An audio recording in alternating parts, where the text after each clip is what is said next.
enemies, I'm taking them apart. I'm a young boss, got me feeling like a rock. They can never match it, they can never stop. Cause I've been really giving everything that I got. Cause I've been working on a plan, on a plot. Over with the killers and we going to the top. We blowing up your city and you might get dropped. Cause we are never quitting, we are never giving up. So the enemies, I'm taking them apart. I'm a young boss, got me feeling like a rock. They can never match it, they can never stop. Cause I've been really giving everything that I got. Cause I've been working on a plan, on a plot. Over with the killers and we going to the top. We blowing up your city and you might get dropped. Cause we are never quitting, we are never giving up. So the enemies, I'm taking them apart. I'm a young boss, got me feeling like a rock. They can never match it, they can never stop. Cause I've been really giving everything that I got. Cause I've been working on a plan, on a plot. Over with the killers and we going to the top. We blowing up your city and you might get dropped. Yeah, I'm the hunter, you're the prey. You're a breath that I never run away. Cause I'm the one that fights to the pain. I'm the new leader, it's time for a change. What you know about living in the rain, living in the cold, hating every day, but then you still want to do it anyway. But that's not you, yeah, we are not the same. I put the work in, you complain. I'm a rebel, I'm the main, I'm the alpha in this game. And that ain't never gonna change. Never gonna change, never gonna switch. Cause I'm in this game, yeah, I'm in this bitch. Sticking at the pay, yeah, we're getting rich. Investing all the money in the bigger things.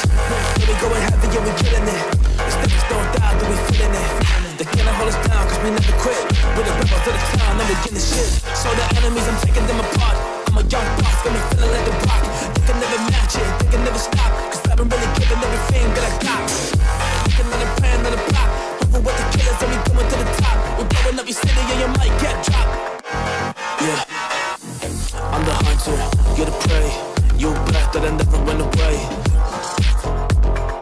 I'm the new leader, it's time for a change. Heading every day. I'm the new leader, it's time for a change.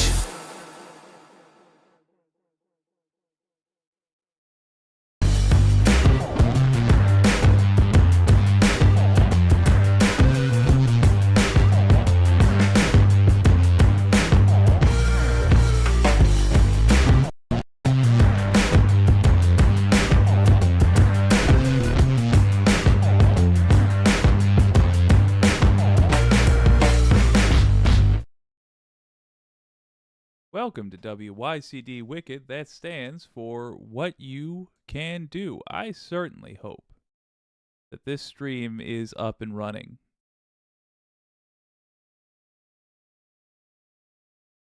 Yeah.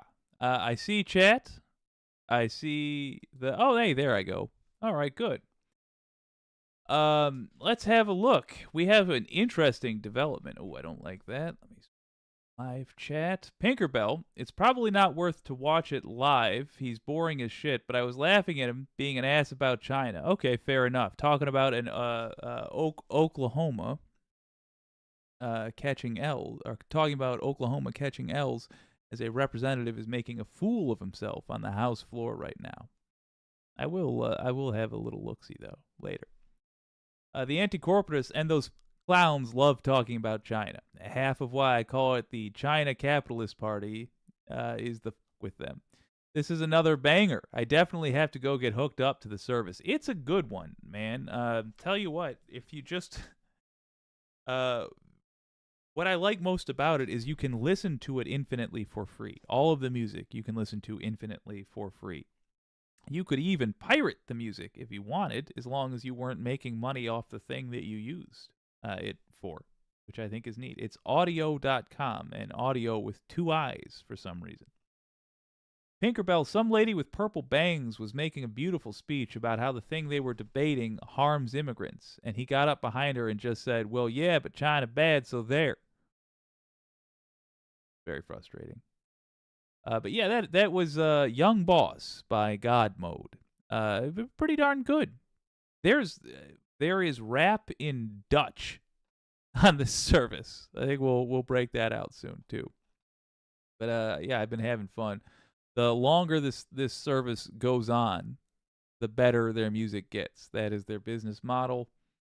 Right now, you can buy a lifetime supply. They're not paying me money, but I should ask for money for this plug that I'm giving them.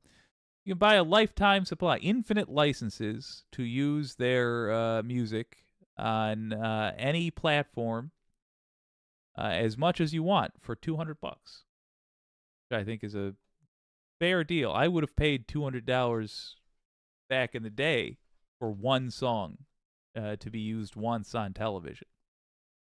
And you can give them $200, and you will have the ability to get a pretty big library of music for television, podcasts, radio, movies, really any format, plays, any format you want. You will own the license to that music. And most conveniently, and I've had to test this out a few times, you can print out the licenses at will.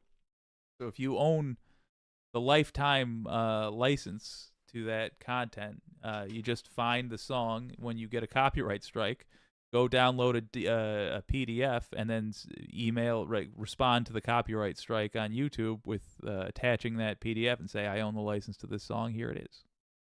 Very, very convenient. It is a service designed for the modern audience, which the modern online business, which I think is a really good business model, and I want to both support and, in full disclosure, encourage, because it's in my own interest for this thing to go on existing. If they theoretically go on to the point where they have a catalog of, instead of, I don't know what they're at, 5,000, 6,000 songs, if they go on to the point where they've got tens of thousands of songs, then I will have, according to the stipulation of the deal right now, I will have access to that music as well. So I would like that, personally. Okay. The videos that we had agreed to watch are not as long as I thought they were. But that's okay. We have a couple of things. First and foremost, though, let's talk about Sidney Powell and Jenna Ellis. Well, to the shock of no one that is not in a cult currently, Jenna Ellis and Sidney Powell have flipped on Donald Trump. It's been fascinating watching his one-time attorneys turn on him, person by person. I also think it's interesting that they turned on him when it became apparent that neither of them were going to get their own legal bills paid by the man. I suspect Trump is incapable of paying those legal bills. Not just that he's cheap. I know he's cheap, but I think he is not able to pay for those legal bills. I don't think he is as liquid as he would like you to believe that he is. When he says he's Richie Rich, I would believe he lives in the mansion. I've seen it. I believe he has the fancy clothes. I've seen them. I don't believe when he pulls out his wallet, anything can be taken out except when he opens it, a single moth fluttering away. Because I think he is a terrible, terrible businessman and is in hock to the mob. But the point is, he did not pay for Sidney Ellis's attorneys, nor Jenna Ellis's attorneys, nor Sidney Powell's, and they have turned on him, and oh my word. They have said things now on the record for the court, which even the most annoying centrist Dem judge, the most oligarch-loving, pass to Republican-giving judge on earth. Nobody is kinder to Republicans than Democrat judges. Even they cannot ignore the evidence that has just been presented.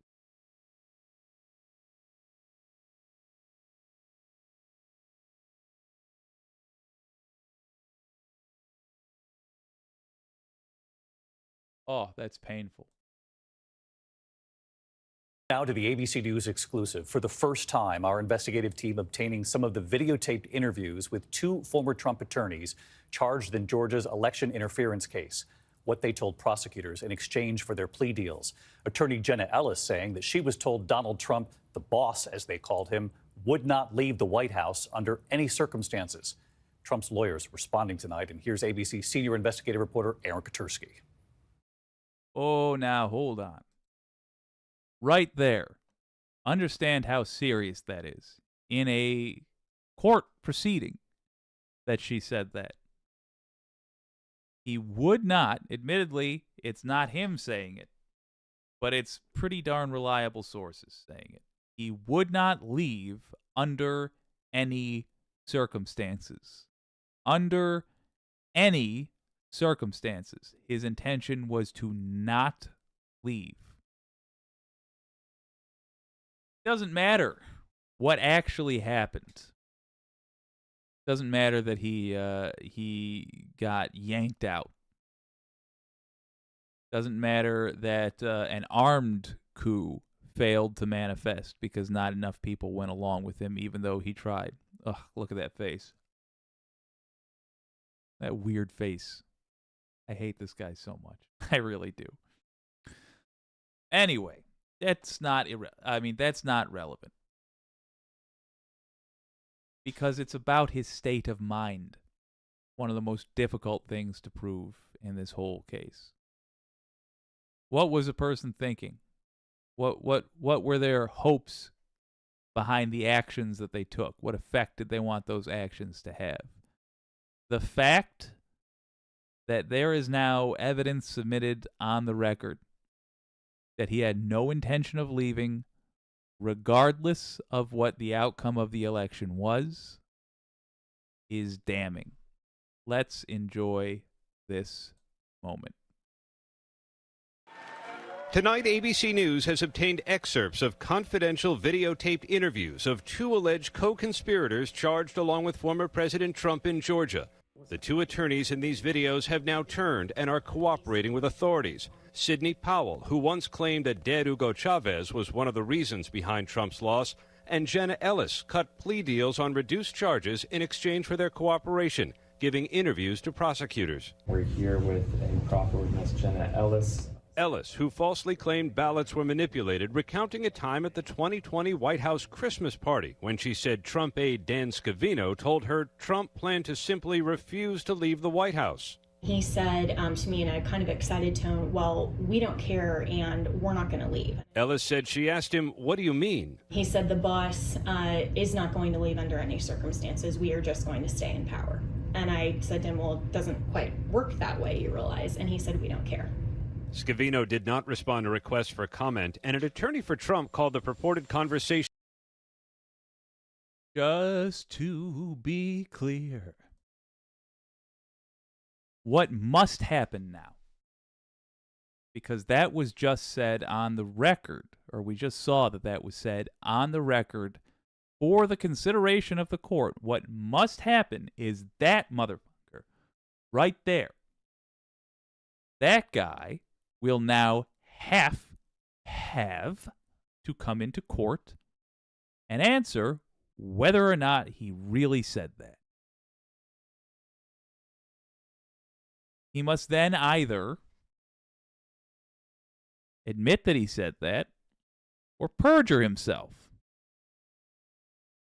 And he is going to have to make a gamble that nobody else will disagree with him.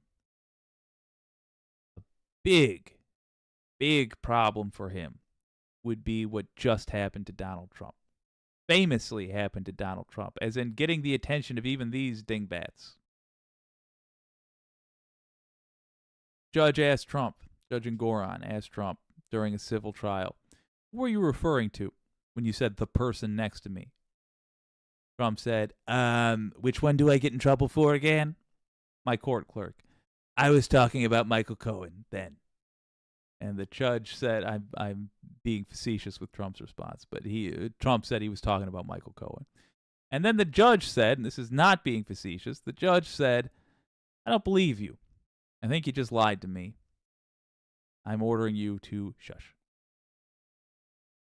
In other words, they just got a dose of reality. People sit through a lot of their bullshit and pretend like it isn't bullshit out of politeness. We shouldn't, but that's what happens.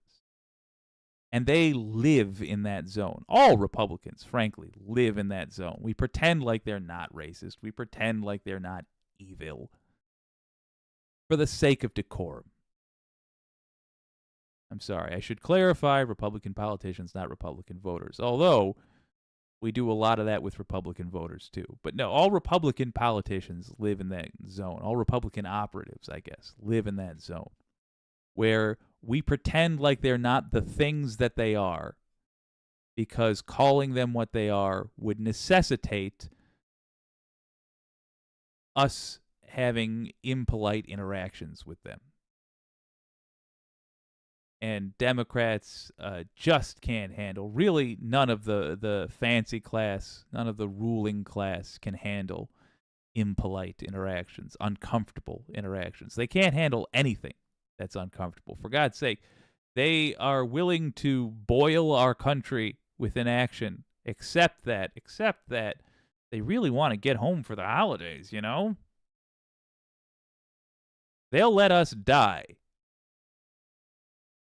No problem. They'll let people starve to death on the street. No problem. They'll let our military have no appointments that are due.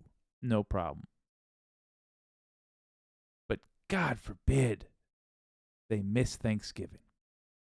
God forbid they don't get their big meal and their fun turtleneck sweaters and their giant backyards. And people, I assume, at the Republican dinner table chuckling about the fate of brown people around the world. Anyway, he's just had a major shock. Trump was called a liar by the judge to his face. Dan Scavino, he ain't nothing. He's going to be real nervous to lie and to say that Jenna Ellis was in fact perjuring herself. And his defense will then have to explain why they believe Jenna Ellis was lying about what he said or misremembered or yada, yada, yada. It's an uphill battle, is my point. And what she just said means that he is now going to be on the stand asked to verify it. He is not brave. He is a Republican. Means he is a coward, which means the next person up the chain will have to deal with his testimony. Meaningless, since he did ultimately leave the White House. Sidney Powell also told prosecutors Trump was determined to stay in power, despite his aides repeatedly telling him he lost. What was President Trump's reaction when, I guess, this cadre of advisors would say you lost? It was like, they would say that and then they'd walk out and he'd go, see, this is what I deal with all the time. Trump has pleaded not guilty and denied wrongdoing. Just want to stress the whole Republican coward thing. He's the boss. And they would leave the room before he'd say, you see, this is what I have to deal with. I'm getting bullied by my employees.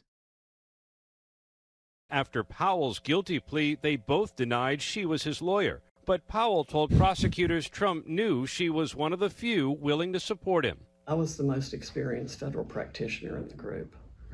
Did I know anything about election law? No. Powell pushed that outrageous conspiracy theory that voting machines were controlled by Venezuela. Also, quick reminder, after she gave this testimony, she went out and said she was pressured into it. She went out and basically recanted it to the media. I'm curious to see if that's going to affect the value the judge places on it. Probably it will. And probably that will, well, knowing these people, that'll mean they go, But what it should mean is that any courtesy she was given in exchange, any deal she was given, is off the table. Back to prison with you. even pointing a finger at former dictator Hugo Chavez, who died nearly a decade earlier. This was exported from Venezuela and by Maduro and by Mr. Chavez. This is the consummate foreign interference in our election. She told prosecutors Trump weighed a plan to seize voting machines in multiple states, despite no evidence of ballot fraud. That would have allowed the machines to be secured in 4 or 5 states or cities and see about doing a bipartisan or military or whatever everybody agreed on review of the machines. Wait a minute. And see about doing. I love how they use them. They just can't help using the mealy language when they know they're wrong. Yeah, I at least respect people who are bold about how wrong they are, you know? Yeah, I did it, and this is why I did it. And this is what I did, and that's that. And see about using whatever process they thought. Well, who's the they? Specifically, because they, if you mean us, all of us, we came up with a process. That's what the election is, Sidney Powell. She just sort of slipped in there, or a bipartisan group, or I guess maybe like just pulling this out of nowhere. The military could decide what's what. She, Trump, Ellis, Giuliani, Eastman, Meadows were trying to get the military to point guns at us and tell us our vote didn't matter. That is what happened. We live in a country where that happened and has so far gone unaddressed.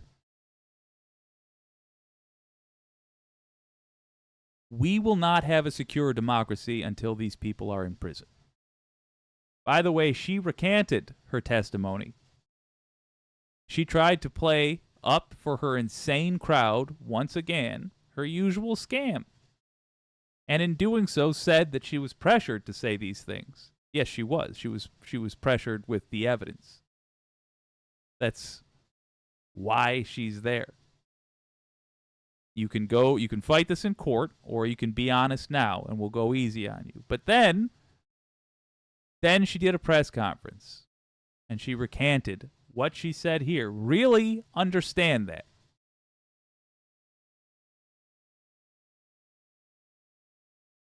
She should go to prison. The judge should say, "No, I heard what you said after you swore. After you swore in front of the court that you would tell us the truth in exchange for me going easy on you. And you went out and you did this thing again.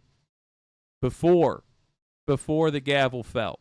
You could have been like OJ, and after I hit the gavel on this, you could have gone out and lied about things. But you didn't. You immediately effed with us. So Jenna Ellis hasn't done that yet. If and when she does, I think the same treatment should go her way.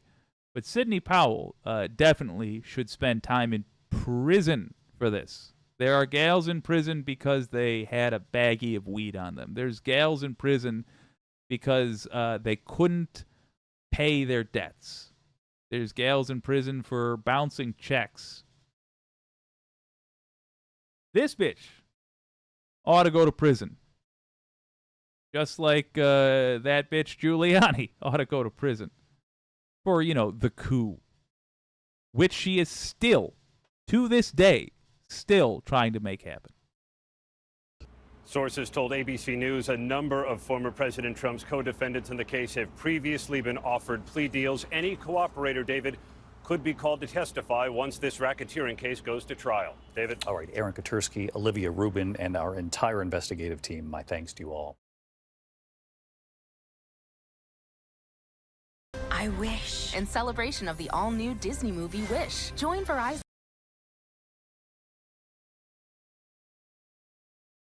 Oh, hard pass on that advertisement. Ads make me furious. I'm glad they exist, but actually viewing them makes me furious in an irrational way. Oh, so Jenna Ellis, Sidney Powell, horrible human beings. They have admitted it. They are the smartest of Trump's attorneys, and that is not to say they are particularly bright. But they are the fastest tortoises in this race. They agree. They had a glance at the weight of the evidence against them and did the smart thing. The smart thing being admitting their guilt. In doing so, they've revealed some rather shocking details. If I'm honest, some pretty galling facts, such as there was open talk. I thought they were at least smart enough to never actually say this out loud, even to each other. All of my accusations and go get 'em boys was under the assumption that this was never said out loud. But apparently there was open talk about how Trump was never going to leave willingly. Truth be damned. Democracy be damned. You and me and our opinions be damned. All right, talk to Dan Scavino. He's got to testify now. And further, worth pointing out, Sidney Powell, after giving this, after doing this testimony as part of her proffer agreement, after apologizing and saying she would write a letter of apology and blah, blah, blah, and after admitting to the court and the judge that she was guilty, then went out and said she lied to the court because she was pressured. And to be clear, she was pressured. She was shown the evidence they have against her. The very real evidence of the thing we all saw happening. So her agreement should be tossed out. Not the testimony, not everything she said, just the deal she got for it. Because she has demonstrated that she requires criminal justice in a correctional facility. She needs to be corrected. She needs to have a sense of consequence. She needs punishment, in other words. She needs to be punished. I know, it's an insane idea. To actually criminally punish a conservative? Yeah. Yeah. And Jenna Ellis should be disbarred. But that's more a matter of honor.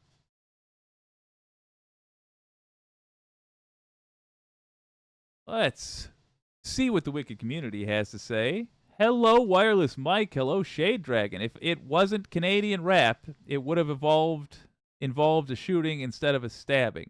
Yes, that's true, Shade Dragon. That's true. In reference to, yeah,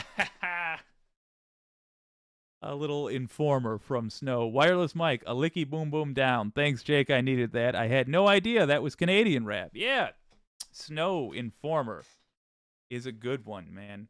He wore those tiny little 90s glasses for round, small lenses. I liked his style, too.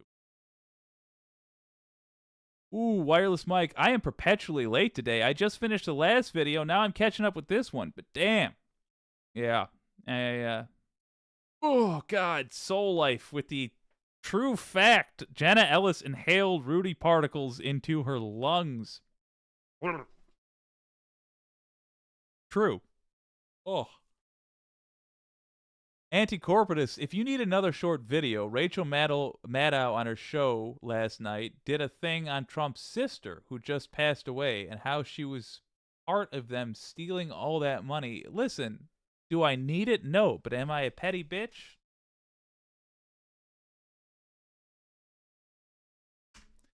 I'd like you to imagine I had very long nails on for that.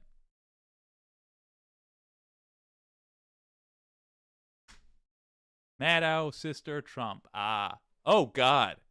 I forgot. Marianne Barry, the judge. Ugh.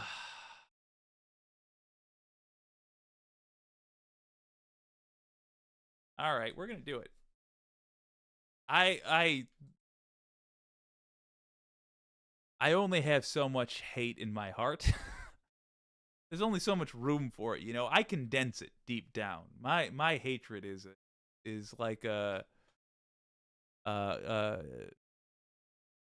collapsing star in terms of its density right now, but most of it's just for Donald Trump. But I suppose I can find a little bit more room in one of those cockles for his scumbag sister. So let's piss on a grave tonight. Make fun of Marianne Trump Barry, the worst judge. Just the worst. / also apparently co-conspirator with Trump in one of many scams. One of the Trump siblings is dead, but it's not the one you'd probably want. Don't worry, I wouldn't let the Grim Reaper take him just yet. We need justice. I will have justice. He will see the inside of a bar. Ugh. He will see the inside of a jail cell. He will look out through the bars. I guess that's where my mind was. In other words, I ain't going to cheat the hangman. No one will on my watch, by God. If Trump has a heart attack, I will leap across the country. I will take one jump from Michigan to Florida, and I will give him CPR. I'll put my lips on his disgusting mouth and breathe life back into his body, because I will not have him escape justice. However, his sister died, so let's celebrate that. We also learned of the death of former President Trump's oldest sibling, his older sister, Marianne Trump Barry. She was a respected federal judge in New Jersey for most of her career. She was on what's called... I said celebrate because I was being laughably petty. For the record, I refuse to celebrate the concept of death in all actuality. However, I won't feel even slightly bad. There's my specification, I guess. Caveat. Called senior status on the bench when her younger brother was elected president. Now, real quick, that guy in the middle. Let's be clear about one thing. Lest it be thought that I am some sort of an anti-Trump family bigot. No, sir. No, ma'am. That fella in the middle actually did something of use with his time, I think. Wait, how old is this? Never mind, I think that's Fred Trump. Ugh. Is that Fred Trump or is that Donald Trump's alcoholic brother? If it was his alcoholic brother in the middle there, I think it is. No, maybe that's Fred Trump. Anyway, Trump's brother was not a bad person. He actually did something of use with his life. He flew planes. That's a job. The man actually did work and is not deserving of the hatred that the rest get. However, Fred Trump, racist cunt. Donald Trump, racist. Trump's mom, awful. And let's find out about his sister. In 2016, senior status is a sort of semi-retirement that federal judges can stay in basically forever. But Marianne Trump Barry did a very unusual thing when her brother was president. She gave up senior status and resigned from the judiciary altogether. That was in 2019. It happened right after the New York Times exposed her role in what the paper described as a decades-long pattern of the Trump family engaging in what was alleged to be massive systemic tax fraud. Judge Barry was alleged to be not just a financial beneficiary of the family's tax fraud, but, quote, she was in a position to influence the actions taken by her family. Now, that is a serious moral and potentially legal allegation against anybody in any line of work. But if you're a federal judge, that is a serious ethics allegation for a sitting federal judge. I mean, those kinds of allegations, if proven, would certainly violate the judicial code of conduct that applies to all federal judges other than the Supreme Court. And so in the wake of the New York Times reporting on Judge Barry's involvement in this massive alleged tax fraud with her brother, President Trump, and other members of the Trump family, the court that she sat on actually started investigating this as an ethics matter.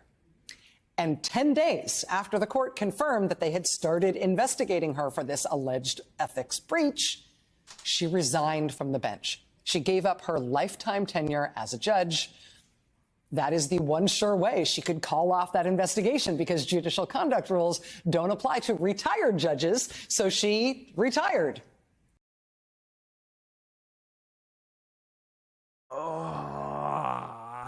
Just for the record, what is Trump in civil court for now? Dodging taxes, being a tax fraud, defrauding banks. He either defrauded banks or he defrauded you and me via the U.S. government. Actually, if he defrauded banks, he also defrauded you and I, because he would have raised our interest rates as a secondary effect of his actions. But regardless, thieving, using his taxes. And oh, would you look at that? Would you just look at that? Looks like his head sister. I don't know what that is, but apparently his sister is one. Was also involved, of course. Suddenly and without explanation, 10 days after the investigation was announced, and that killed the investigation. It is honestly one of the most serious, substantive scandals ever associated with a presidential family member, and we have had some doozies. But, I mean, giving up lifetime tenure on the federal bench to avoid the investigation into the serious decades-long tax fraud allegations laid out against you with documentation in the New York Times, specifically, it seemed, that retirement designed in such a way to stop the investigation and let her get away with it. I mean, that, like I said, we've had some doozies when it comes to presidential family members' ethics problem, but this ranks right up there. That said, with this particular former president, this was like the 489th most serious scandal associated with him. And so it instantly became totally obscure trivia, basically, as soon as it happened. But it happened. And Marianne Trump Barry passed away last night at home in New York City. She was 86 years old. And I tell that story in part because I think there is an important point here that relates in some ways to today's news. And it's the point about an institution, in this case, an institution like the court, policing itself. Right? There was no criminal case that was ever brought based on the Trump Organization alleged fraud that was described by the New York Times in that series back in 2019. And no, I don't know why that is. I don't know why that was never the basis of a prosecution of Trump or his family members or his business. But whether or not there were ever going to be criminal charges brought against Judge Barry or former President Trump or anyone else involved in that alleged fraud, still, you had this institution. You had the judiciary. You had the court itself where Judge Barry worked, starting an investigation into the matter. And that investigation, depending on how it went, could very well have resulted in her being censured as a judge or reprimanded or even impeached and removed off the bench. And the reason that sword of Damocles was hanging over her and that forced her into an unexpected retirement as a judge is because that institution decided to police itself. The judiciary has an interest as an institution in policing itself, in maintaining its own standards, in policing its own members to make sure they stand up to the values that are professed by that institution. And that dynamic, institutions policing themselves, upholding their values as institutions, policing their own members, holding their own representatives accountable for violation of the rules and the ethos of those organizations, regardless of the legal issues, regardless of the criminal law, that institutional self-policing is a really important thing in our country and in every other.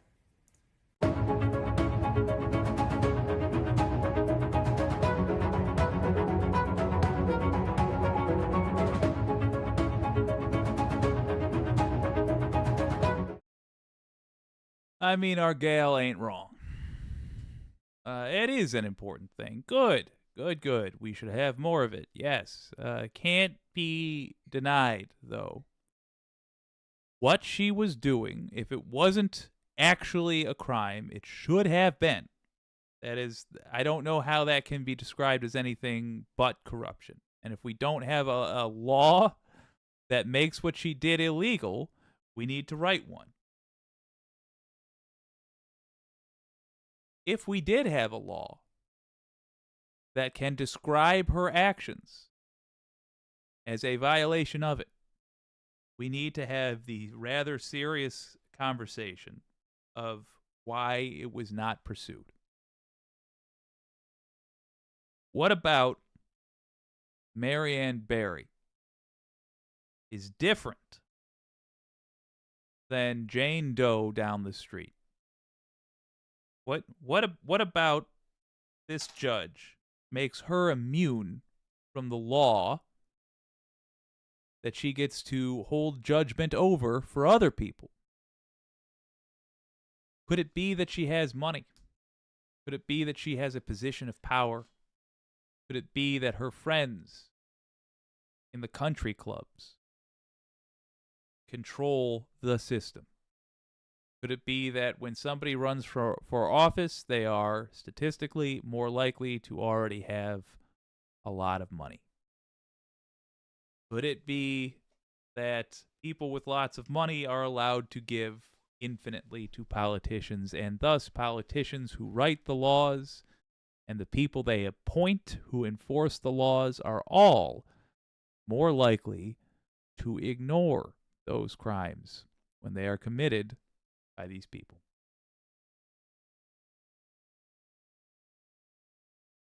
We do need systematic change. That can't be ignored. We need fundamental systematic change, but it won't be enough.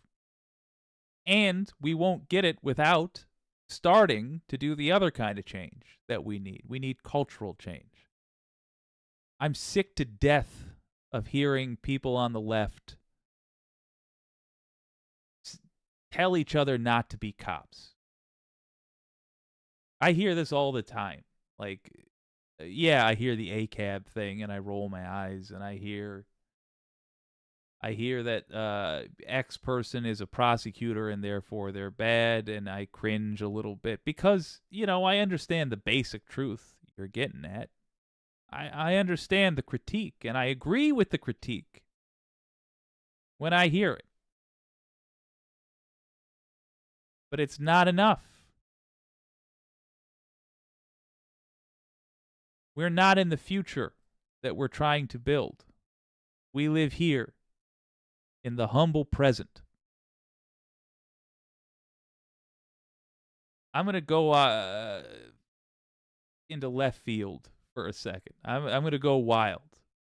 And if you disagree with me right now, if you think your old pal Jake's a secret conservative, give me a minute.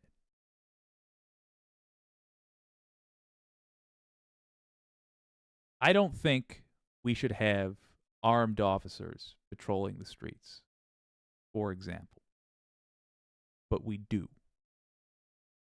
Tomorrow, I cannot make it so that we have no more armed officers patrolling the streets. I think unarmed officers patrolling the streets is a fine idea.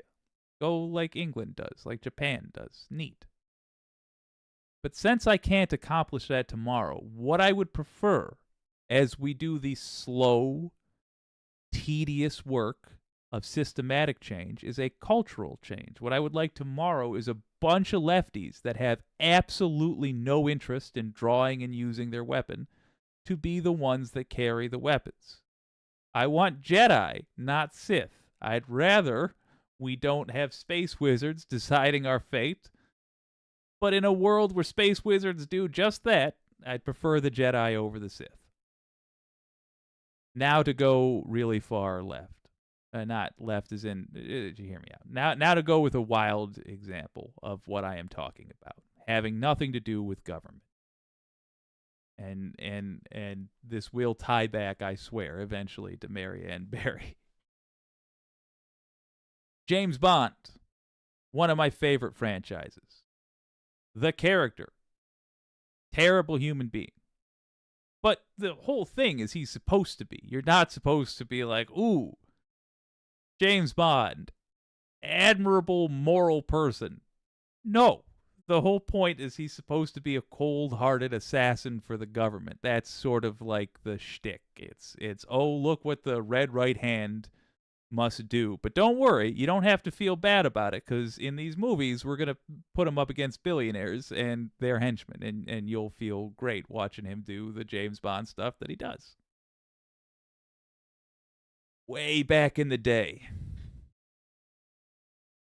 one of the only times, if you were a little girl who preferred trucks to bows, if you preferred trucks to makeup, or you liked, you wanted to wrestle with your brothers instead of having tea parties with your sisters, one of the only people you could watch having a kick-ass time on screen in the 60s, 70s, even the 80s, were Bond girls.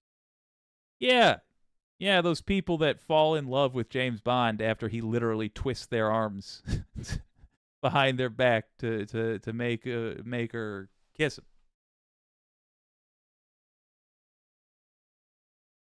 But the behavior that we dislike about Bond girls, the sort of they're like a sex pot toy, basically.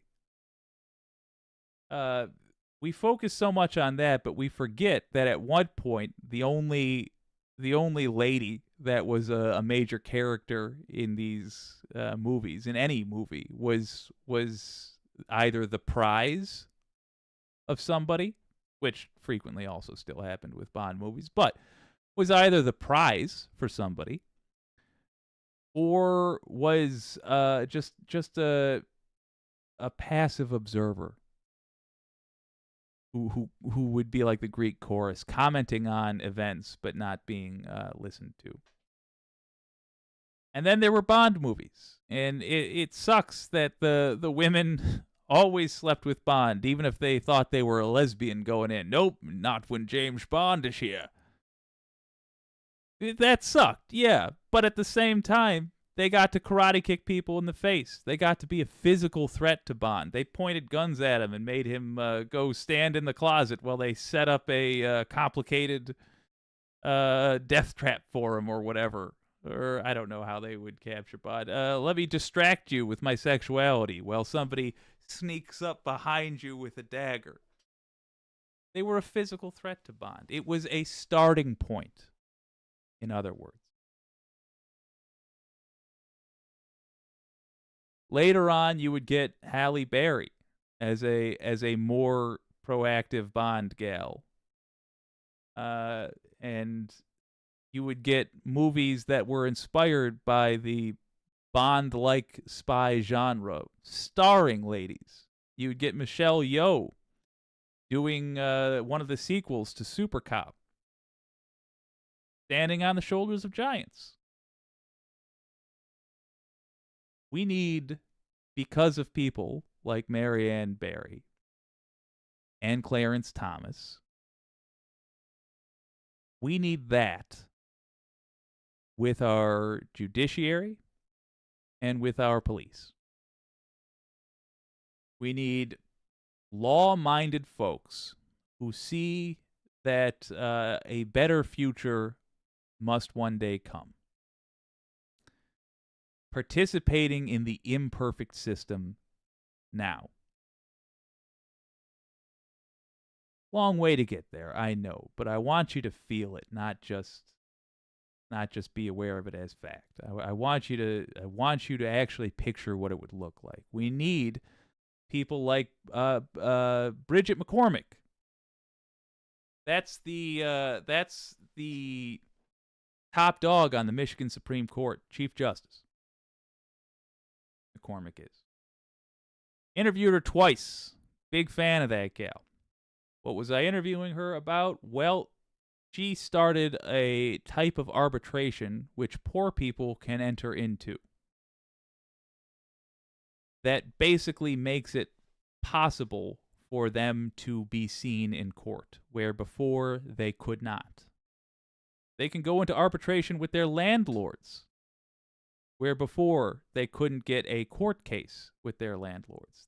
She gave a couple of million people in Michigan, and if there's interest, I can go into the specifics on another stream. But suffice it to say, she gave power, legal power, to a lot of poor people in the state, and she did it in an imperfect system. And her solution, by the way, is an imperfect solution. It's possible to abuse what she has set up, the type of arbitration she invented for Michigan. But it's better than what we had yesterday. And if people like Marianne Barry are going to ever see consequences, people like Clarence Thomas are ever going to see consequences, we can't just keep sitting on the sidelines and letting Merrick Garland take the spot we should have. People who think like us should have. And thinking that complaining about it is the key. It's not. Participation is the key.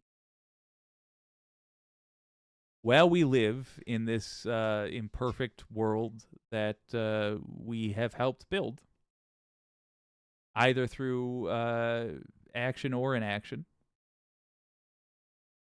Consider that. Encourage young people to, if they got nothing else going on, if they're just looking to earn a paycheck, encourage them to become cops. Get a good paying government job, sure.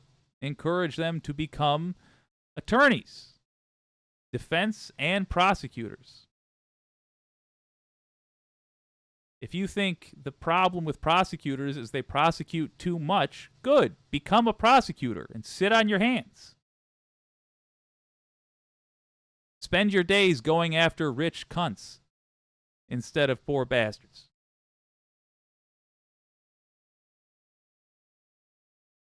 Give it some thought. But regardless, we have one less scumbag to worry about. Marianne Barry has exited the premises, and we can expect to see her buried on a golf course next to some stolen documents, I'm sure, this weekend.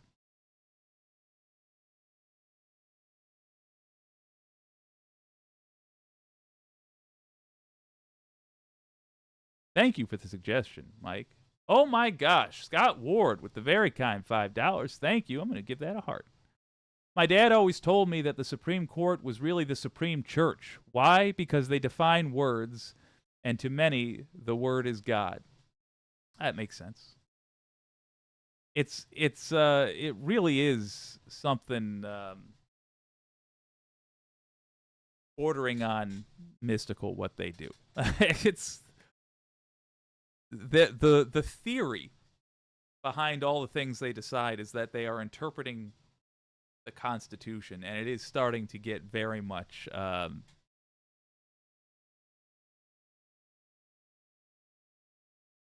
reminiscent of church-like behavior. In fact, we'll do a segment on churches coming up. Ooh, hello, Environmental Coffee House. I didn't see you come in. Hello there. Wait, somebody's adding them. Are they in here? All right, well, if you're here, Sandy, it's good to see you, my friend. I'm looking forward to tomorrow. I like hanging out with y'all. Last time felt like a fun show.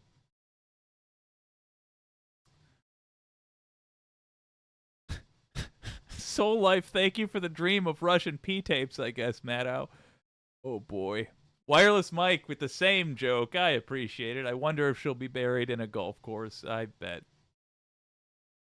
Oh, that's a painful... 1 second. Shade Dragon, or I don't know, maybe everyone just looks bad when they get mixed up with too much shifty for too long. Who knows? Looney Tunes. Rachel is probably fit for Midas Touch. Yeah. I do have to say, like, Pac-Man's really letting me down lately, but, like, I gotta tell you, I am so fine with, like, there being genuinely center-left rags out there. Midas Touch, Rachel Maddow, yada, yada, yada. Whatever Lawrence O'Donnell is up to. I'm fine with that. Really, I am. Because when they're right, they're genuinely really good. Really, really high-quality content. And that's what I want out of them mostly. And when they're wrong, they're so eloquent when they're on the center or left that they tend to make it really easy to point out where the flaws in their logic lie. Because they can't do the same thing that the far right can. They can't do like a Tucker Carlson where they just rant nonsense for a full half hour and then say, come back tomorrow, we're going to scream at M&Ms. So I think it's a net gain, and as far as I see it, it's a pipeline. It's all just a pipeline going in one direction or the other, right or wrong. Oh God, let's try that again. Left or wrong. I like that. And Maddow, Midas Touch, I think you're right. She'd be great there. I think when MSNBC finally dies, let's hope she gets a show. The Mike's Dead Show, Toronto, Canada, just added a fourth municipal force. Police, fire, ambulance, and now mental health patrols defund the police. I love that idea. I love that idea. By the way, if you want to defund the police, a real, I don't want to say easy, a real quick path to do that would be to become the sheriff. If you can get elected sheriff in your town, you could, for example, say, no deputies will be carrying pistols on patrol. No firearms on patrol in my town. I won't have it. Check. See if that's an elected position in your town. Some places have the ability to elect somebody with no criminal justice background. Check. You want to be sheriff? You can be sheriff. You want to say cops shouldn't carry guns? None of the deputies in your neck of the woods will. You want to say there should be mental health patrols? Okay. Take half of your staff and say, you are now mental health patrols. That's what you do. I don't want you pulling people over. I don't want a ticket quota to fill here. Your mental health patrol. You are my 5 friendliest officers. Rather, I should say deputies. You are my 5 friendliest deputies. Put away your kill belt. Your badge of authority is, shockingly, your badge. That's all you need. That is all you will use. That is all I am authorizing you to use. If somebody needs help, if somebody needs a ride, if somebody needs a tire changed, go do that. Do not harass my citizens. You could do that. I would recommend we look at this entire situation with policing in the United States differently. It is absurd to me, and frankly, it is worrying to me that there are no lefties, including, truth be told, including myself, there are no lefties with a desire to be police officers or to be amongst the police. Specifically because it's a savage group right now. On the path towards systematic change, cultural change, it's just going to have to happen. In part because if we get systematic change and we have no examples to go off of, for example, there's mayors for UBI right now, which are experimenting with universal basic income for their towns. A bunch of different towns have done it. They have all been incredibly successful. And they provide a model that can then be scaled up. They provide valuable information. If we don't have people who actually have a head on their shoulders, in charge of police, in charge of prosecutors, in charge of the court system, local, county, all the way up to state, all the way up to Supreme. We will have to invent everything for the first time we use it. So if we get the systematic change, we might find we're doing something wrong. We have a wrong idea about what we're pushing for. And we will have burned our political capital to get something that doesn't do what we thought it would do. Could be as simple. Here's an example. Officers used to be by themselves, and then they were paired up with a partner for safety reasons. Then it was discovered that being with a partner actually increased the odds that you would get injured on the job. That kind of defies logic. But upon studying how people perform when they have a partner with them, and the fact that they were much less likely to call for backup because they thought they were driving around with backup, they weren't. They were driving around with one other guy. It resulted in a lot of years of injury and waste. Just consider it. Consider it. That's all I'm asking. Hey, let's talk about Christianity. 1 second. Soul Life, like The Rock and his tree branch. Oh my God! I just realized the script had The Rock carrying a tree branch. Oh, I don't know what that's. Oh wait, yeah. That movie, based off of another movie, that remake. But yeah, the bat-toting sheriff, which turned into the 2x4 toting sheriff, I think. The sheriff in my old county, says the anti-corporatist, Contra Costa, pulled down $250K a year. Get elected sheriff, folks. Make money. And more importantly, fix your town. I got excited for a second. Soul Life, I LARP on right-wing chats successfully now. I might be able to LARP police now. Yeah, definitely do. Wireless Mike, Walking Tall. Thank you. That's the movie. Good pull. Metal One, did I miss the Powell and Ellis trials? Yeah, they're proper testimony. You did, but I'll be honest with you. It was what it probably sounded like. They what was the biggest highlight? They admitted that Trump was not going to leave office no matter what, unless he was made to, and he was eventually made. Pinkerbell, being thrust into that toxic environment, policing as an institution, traumatizes people. True. It'll hurt.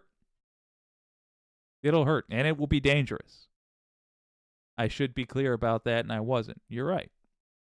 It'll probably traumatize you. I'll tell you, I am pretty decently traumatized from being a reporter.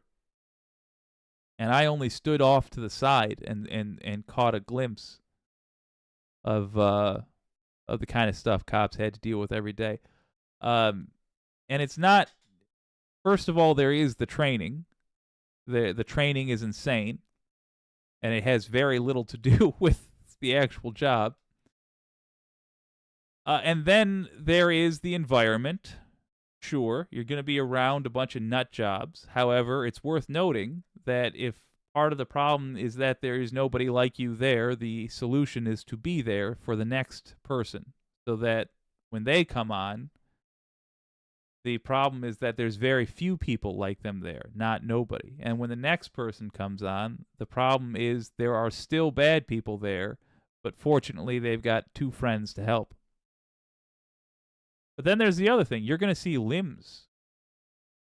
You're gonna be asked to go investigate a smell in an apartment one day, and you will walk in to an old lady's apartment, and you will know the smell as soon as you get there, and so you'll take out a little jar of cream, dip a finger in, and you'll smear it under your nose because that will cut off your ability to smell anything.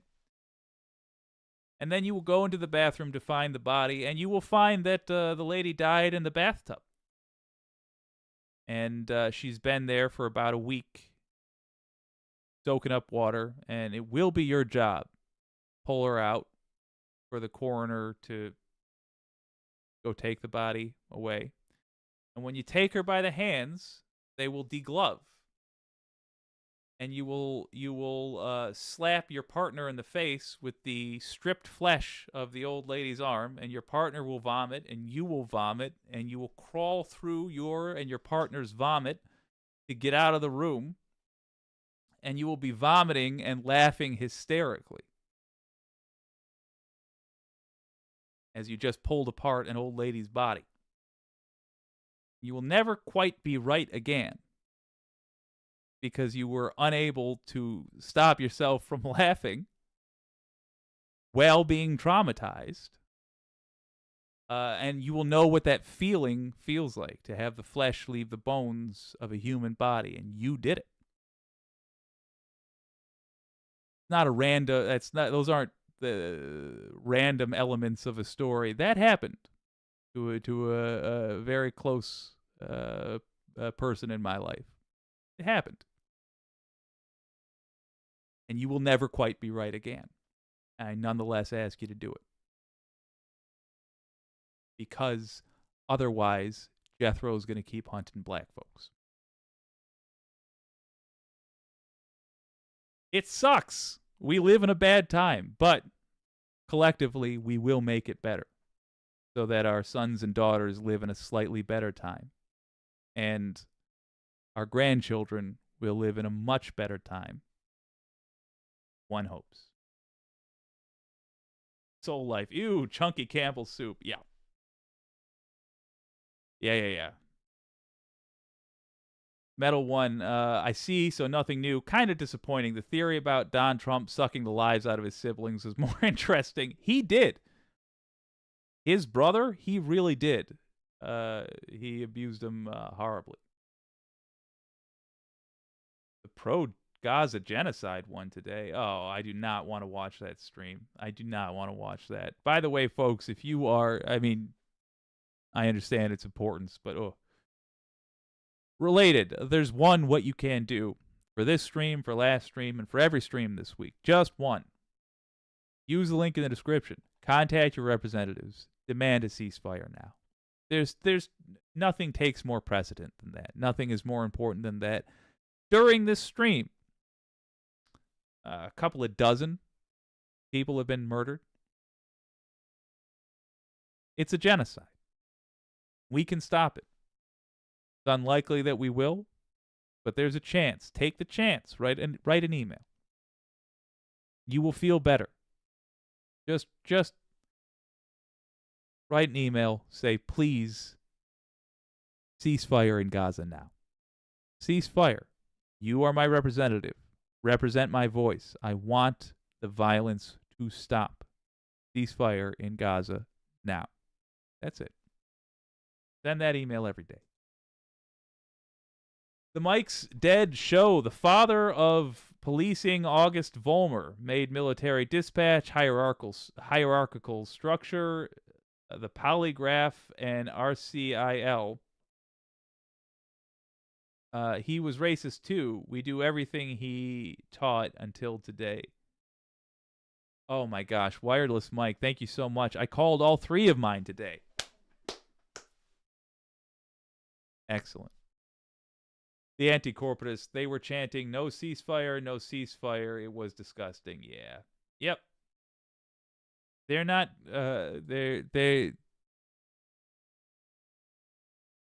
was tempted to say they're not good people, but let me be clear. They are deceived. As thoroughly as a person can be deceived. Our whole lives in the U.S., we were sold a very specific set of lies, and we were thoroughly sold these lies. So I don't know that I have an abundance of sympathy for those people. But I do know that one day they will realize they were wrong, and that will be a very difficult moment. And how much they are willing to how much they suffer after that realization will tell you a lot about their character. And the saddest part about it is the more character they have, the better a person they are, the worse they will feel. It's an unfair truth of life. Rustbox, one main hurdle to getting parties to the table is the hostages. It's unclear whether Hamas would accept a ceasefire. Yeah, they don't need to accept it, though. That's the issue. Israel can just do it. The attacking happening right now isn't doing anything to help the situation. Even if they somehow kill literally every member of Hamas, what they have done so far has guaranteed counterattacks coming. The hostages, yeah, I mean, we got to be concerned about that, but we're not like freeing them by force unless you consider splattering them across the walls, freeing them. The ceasefire doesn't require negotiation, is my only point. The ceasefire can just happen. And it should. Also, hi, Rustbox. I'm joining with everybody. Wireless Mike, not that they'll do a damn thing, but I called. I spoke to their office people. Good man. Good man. Bob Treesh, too many people. Yeah,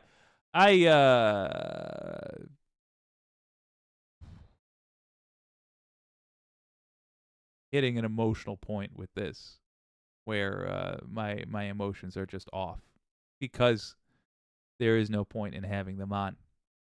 We know what we must do. We must demand a ceasefire. Speaking of, as long as we're half mad and with grief and talking, let's try to understand the world a little bit better. Once in a while, I will watch videos by former religious types. Because of the country I'm in, it's frequently Christians, but I'll watch anybody.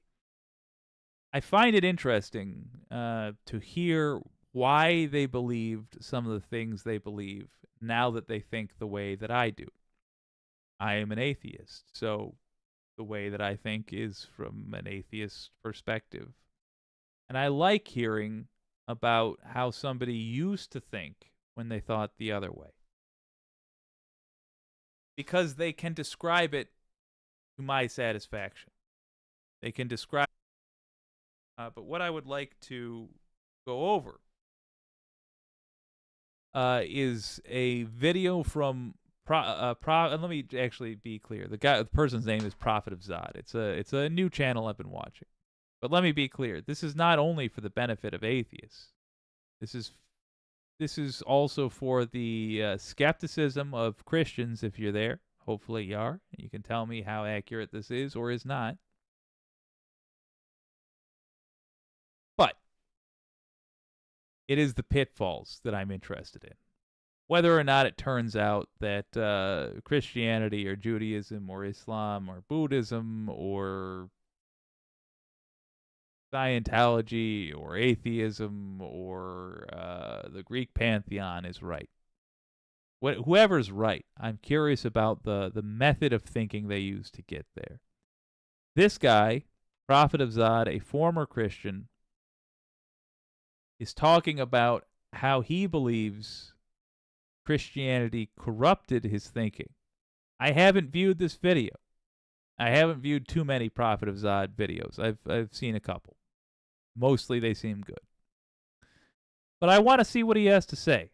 And I want to see if that has any implications for our politics in this country, which is predominantly, although not entirely by a long shot, but is predominantly Christian. I want to see If this person has some insight into a group that I am not a part of, that I might be able to use, and maybe you can too. Let's watch it together. And oh, hey, by the way, if you are a Christian, I hope you will watch this with me and correct this person if and when he's wrong, or give me your experiences, how your church differs, because I would like positive examples as well. I do not want to ask people to leave their religion by any means.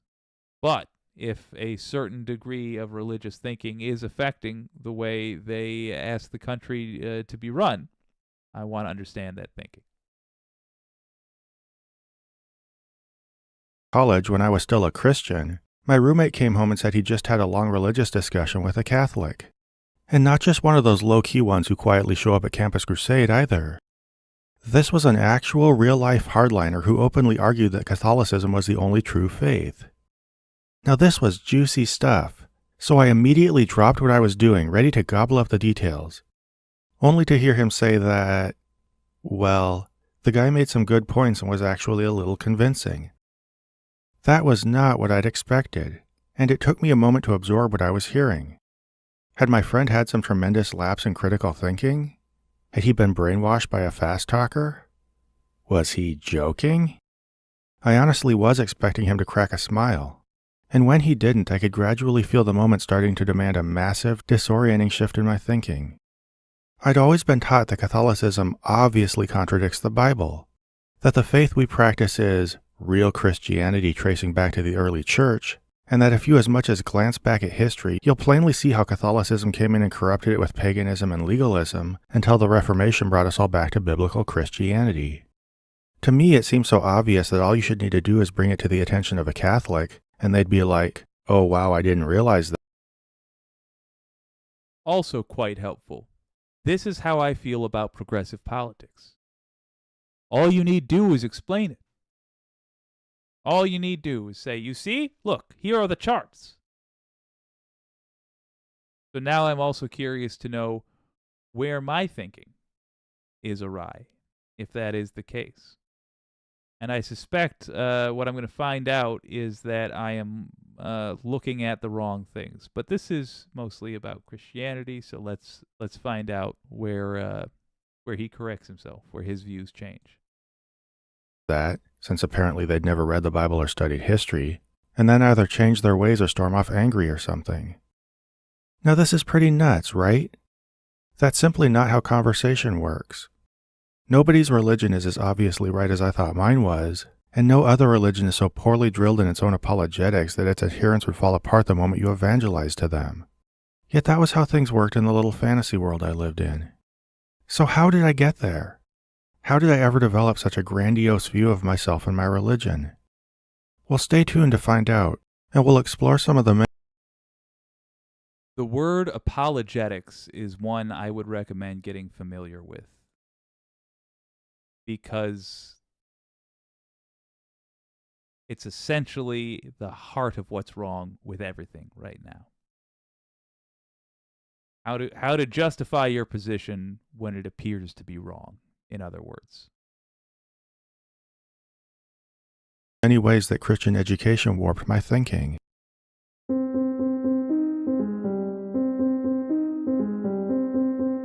Little beat there. So yeah, Christian education put a ton of weird ideas into my head and led me to think in ways I'm still working on recognizing today. To understand how deeply it did this, you need to understand something about Christian education, at least the kind of fundamentalist education set up by today's American evangelicals. This kind of education is far more than just religious information added to a standard education.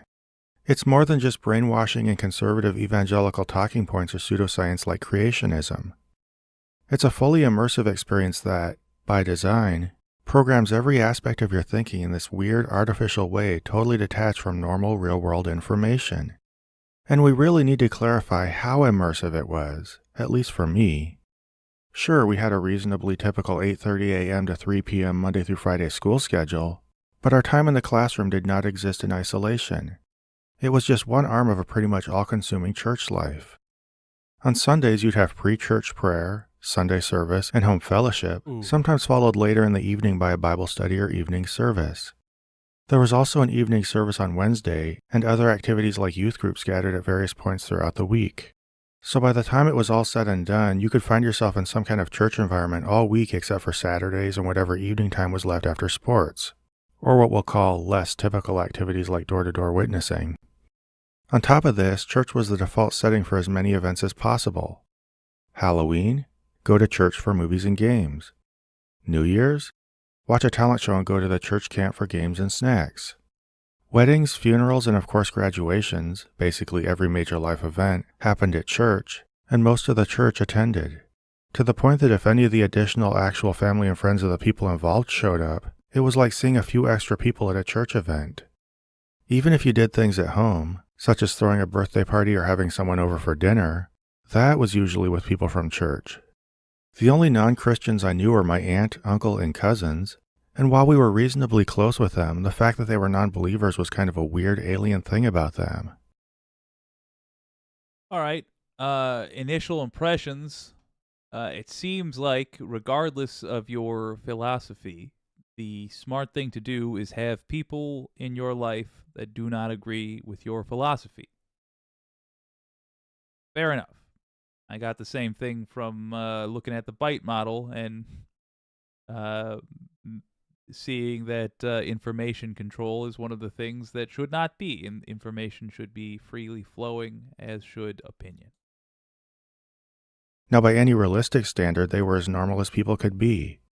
But to me, they were an aberration, because everybody else in my life was not only Christian, but a specific kind of Christian from a specific community. This was all by design.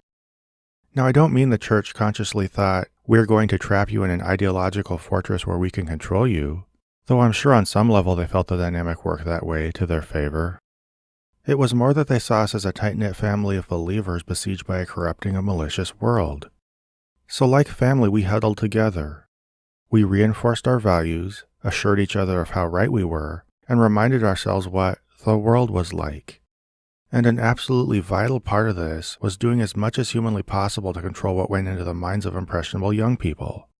So they created a special school for just that purpose. See, the school wasn't really an institution unto itself. It could be more accurately seen as just one more thing we did together as a family of believers. If we gathered at church to celebrate holidays together, if we gathered at church to witness weddings together, then if our kids needed to be educated, what's more natural than to gather them at church and educate them? So when I showed up to kindergarten, it was basically like I was just going to more church.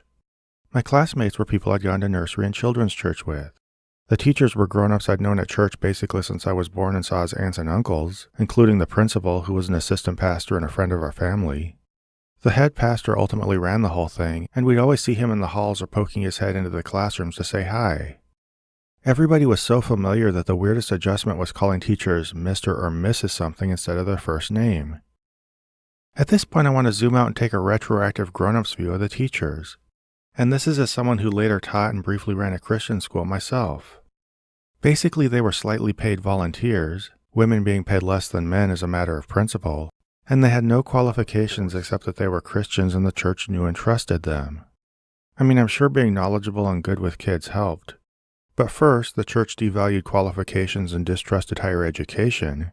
And second, when you're trying to staff a Christian school, you usually end up with what you get. Now, to be fair, some were legitimately skilled teachers and good-hearted. There's the points he's making, I don't have anything to add on to, but a separate point. So he's talking about how that affected the kids, like the environment the kids were in. But why would you, as a person who did not go to school, clearly, to teach, wind up as a teacher at a Christian school? Obviously, they themselves are Christian, but that's not enough. So why not be a Christian Mason or a Christian actuary or whatever? I notice that he said they didn't have the education. They didn't have a specific degree. Interesting that the church was able to provide jobs for people in that situation. Now, admittedly, the church created that situation for a lot of these people, discouraged education, encouraged ignorance. But it's also worth noting that those people who were working at that job were not tempted away to something else that provided a life for them as well. And the thing we might want to consider addressing when we get a little less venom in us, when we have the dust has settled, the Trumps are in prison, the Republican Party is no more, and we are building a better future. The thing we might want to consider is how to provide jobs for people with no particular qualifications. Not dummies, just people with 2 hands, a mouth, a semi-functional brain, the ability to fog glass with their breath. Just regular folks, standard issue humans. What kind of jobs can we provide for them? And by what means do we provide them? That I would encourage you all to think about. Should there be government-paid stray cat searchers?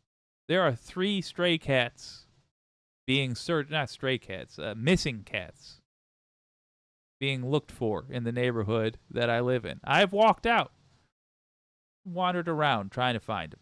Haven't found them. Won't find them. Not particularly savvy.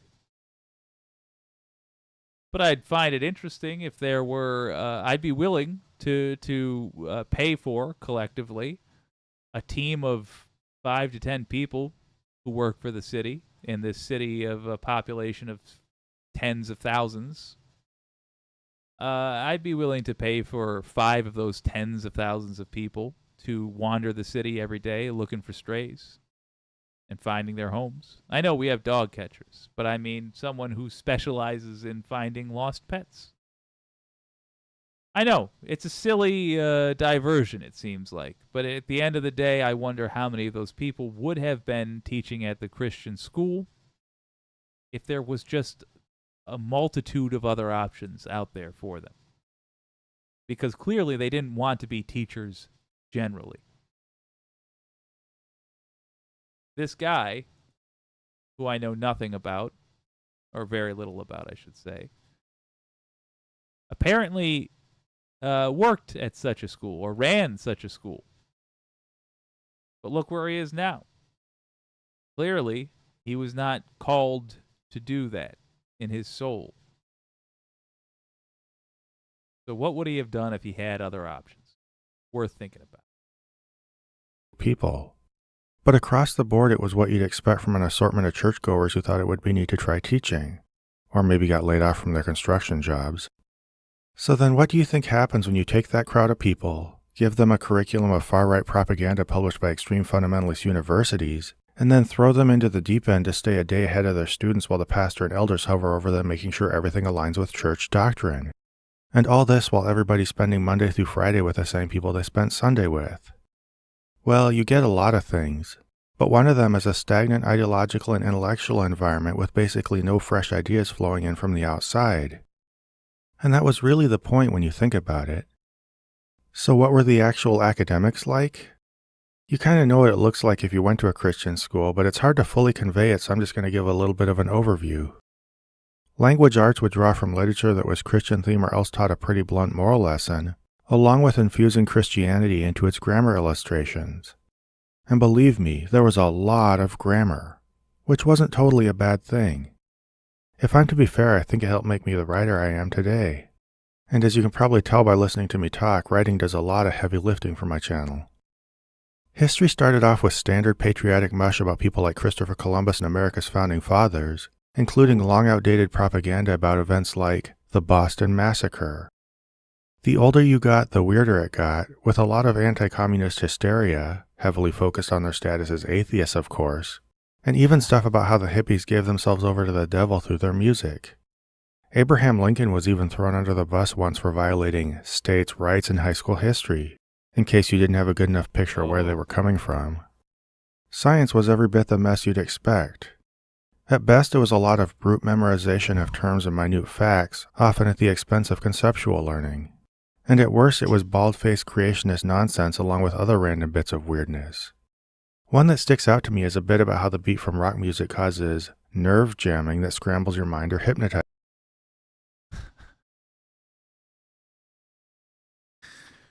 All right, I was going to say, so you remember us talking about Ken Ham recently?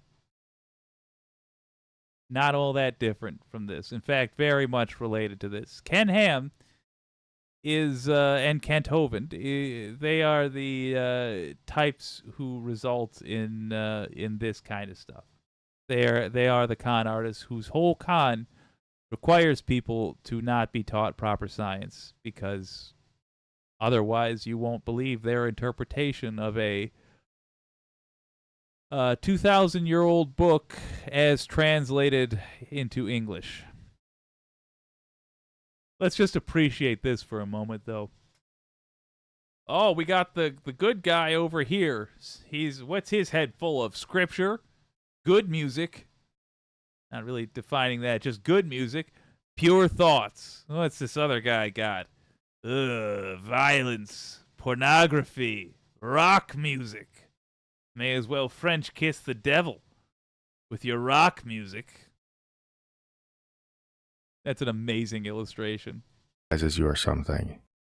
In short, there were a lot of religiously derived pat answers and a lot of distrust of any nuance from the world that belied those answers. Looking back, it amazes me how totally undisciplined these curricula were. And by they, of course, I'm talking about the two big players, Rebecca and Bob Jones.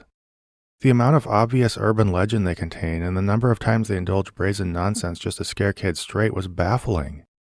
But it's important to understand something. We can't just write them off as individual bad textbooks, and they didn't just come out of a vacuum. To see why they are the way they are, we need to revisit something I alluded to in a previous video, which is that fundamentalist Christian educators like to suggest that everybody approaches the world with some existing mental framework that colors everything about how they see it, and that they're just choosing a Christian perspective over a worldly perspective, as if these are just two equally valid ways of viewing the world. But not only is this absolutely untrue, it's an incredibly cynical attempt to devalue secular education, imply education is more inherently subjective than it is, and rebrand religious brainwashing as a necessary option in an inclusive society. For one thing, let's be abundantly clear that a worldly perspective is just pejorative for anything that's not our religion. But if you set that aside and try to take the phrase at face value, you'll recognize that worldly just means involving the, actual world.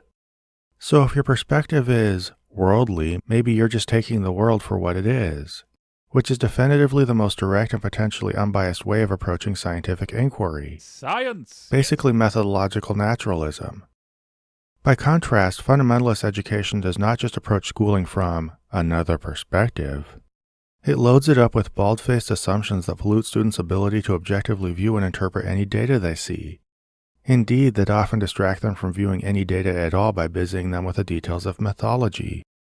And the only reason this specific content is chosen to consume and confuse the education of young people is that it happens to be the favorite superstition of the people who have control over them.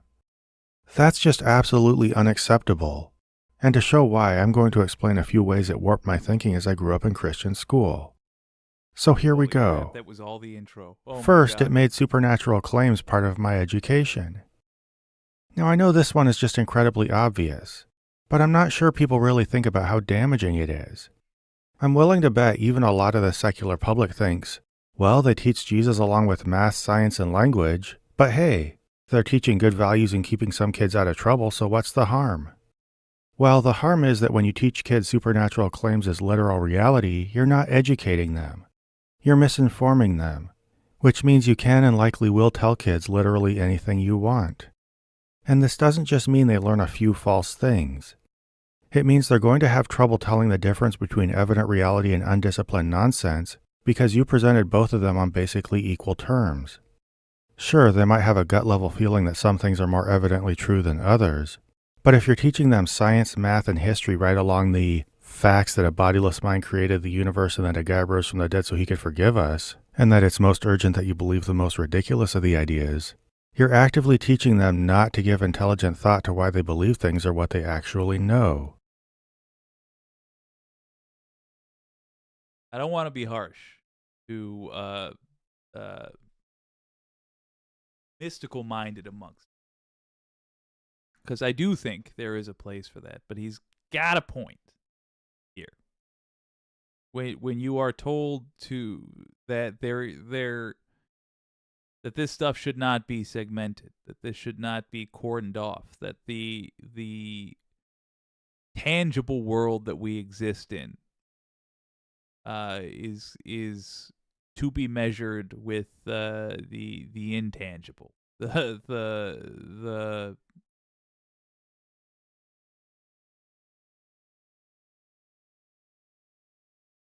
when you're teaching people that memorizing stories is more important than developing a method for discerning truth, that is where QAnon comes. That is where flat earthers come from.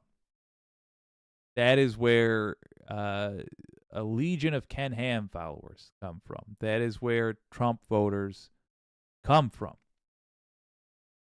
Start with an assumption and then look for ways to back that up. The thing that hurts us so much these days is that the assumption they're starting with is a destructive one. Start with the assumption that we must oppress or we are being oppressed. Start with that assumption and then build our worldview around that. Well, the average person, and I do mean that literally because Republicans haven't won the popular vote in a very long time. The average person does not think that way.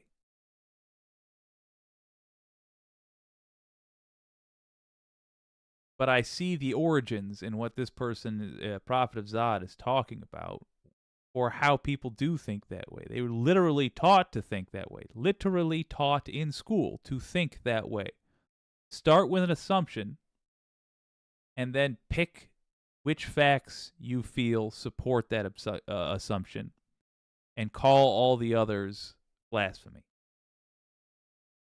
You're teaching them to assume things they don't know, to believe anybody with a forceful or charismatic personality, to stop investigating when a concept seems unintuitive or a phenomenon isn't immediately observable and just decide, God did it.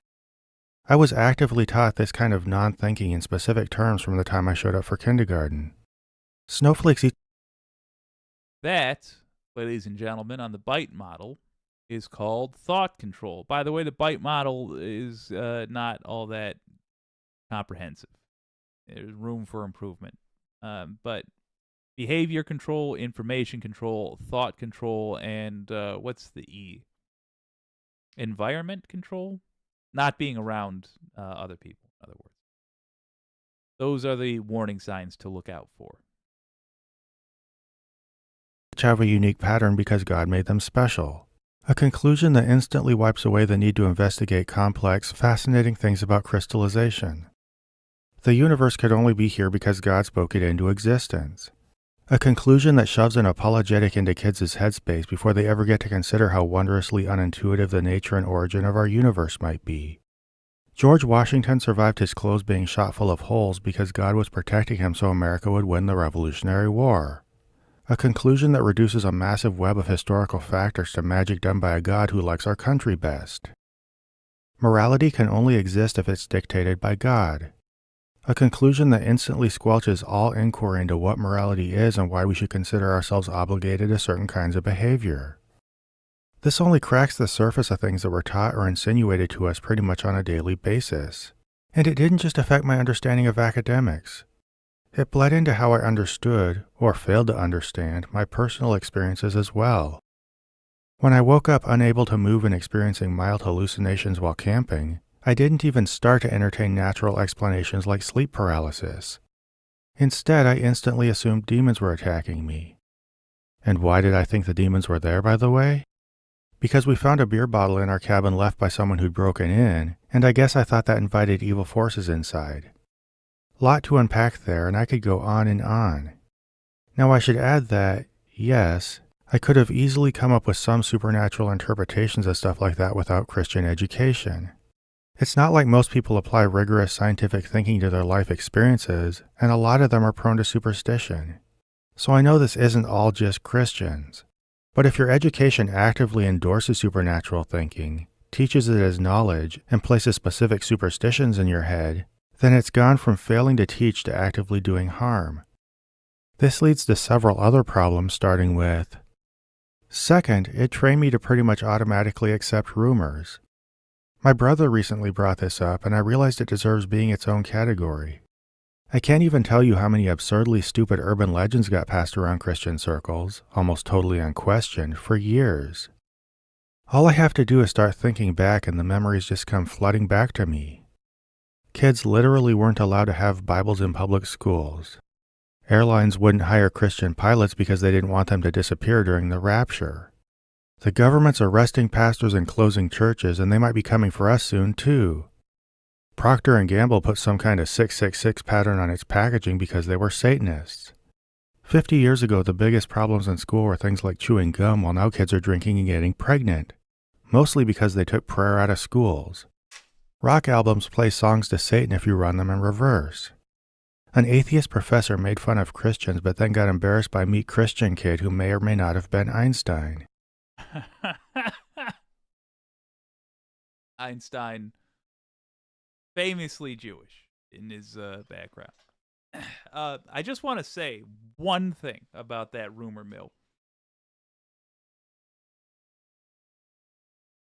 I'm okay with the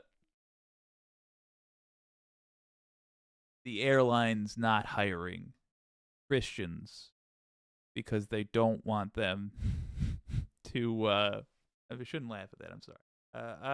I'm okay with them not hiring Christians because they want to look out for the safety of their crew and their passengers in the case of the rapture. That's if you are a Christian, if you're a Christian CEO who believes in the rapture as such, and you're one of the American types that thinks it could happen any day now, as they have thought since the founding of this country.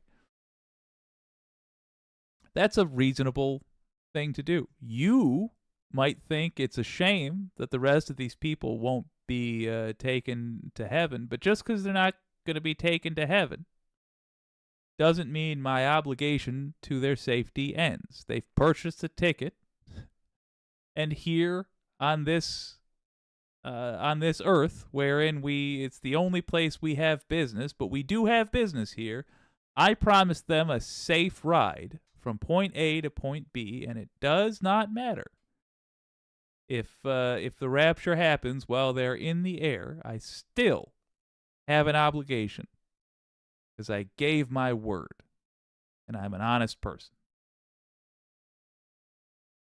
I would think it's silly a little bit. I would think it's silly, but if you genuinely believe that it's a possibility that a chunk of people could disappear at any moment for whatever reason, then not having those people be your pilots is a logical thing. Again, I realize it was just a silly rumor that kids were saying, but I think it is a fascinating rumor, and one I would actually defend the religious zealot on, because I don't think they're being a zealot. They think they're accounting for a genuine possibility, and that's the kind of thing I would want a CEO of a company considering. By the way, that movie is, I believe, God's Not Dead, and it is one of the funniest things ever made. Kevin Sorbo plays the bad guy. Playing Dungeons and Dragons, of course, turns people into witches. Oh, and here's a good one. Wait, what of the course, heck? I used the mind bondage spell on my father? He was trying to stop me from playing Wait, what? Is this in the game? It's not in the game. People into witches. Sorry, wait. It turns people into witches. Okay. Playing Dungeons and Dragons, of course, turns people into witches. Oh, and here's a good one. A missionary was about to be attacked by bandits when all of a sudden 14 armed guards showed up to protect him. Afterward, when he mentioned the guards, everybody was like, "What are you talking about? There were no guards." But see, what happened was a nearby church felt led by God and started praying for him. How many prayed, you might ask? Exactly 14. So it turns out that for each person who prayed, God sent an angel. Like seriously, what kind of grown adults believe this stuff, much less share it with kids? Now, of course, yes, to be fair, a lot of adults believe a lot of dumb things. And who knows how much the pre-internet world played a Yeah. Yeah, that's the point I want to make. 1 second. role in our credulity. This is the annoying atheist in me. And if you are a religious type, a Christian in particular, I hope you'll forgive my curiosity. But consider this.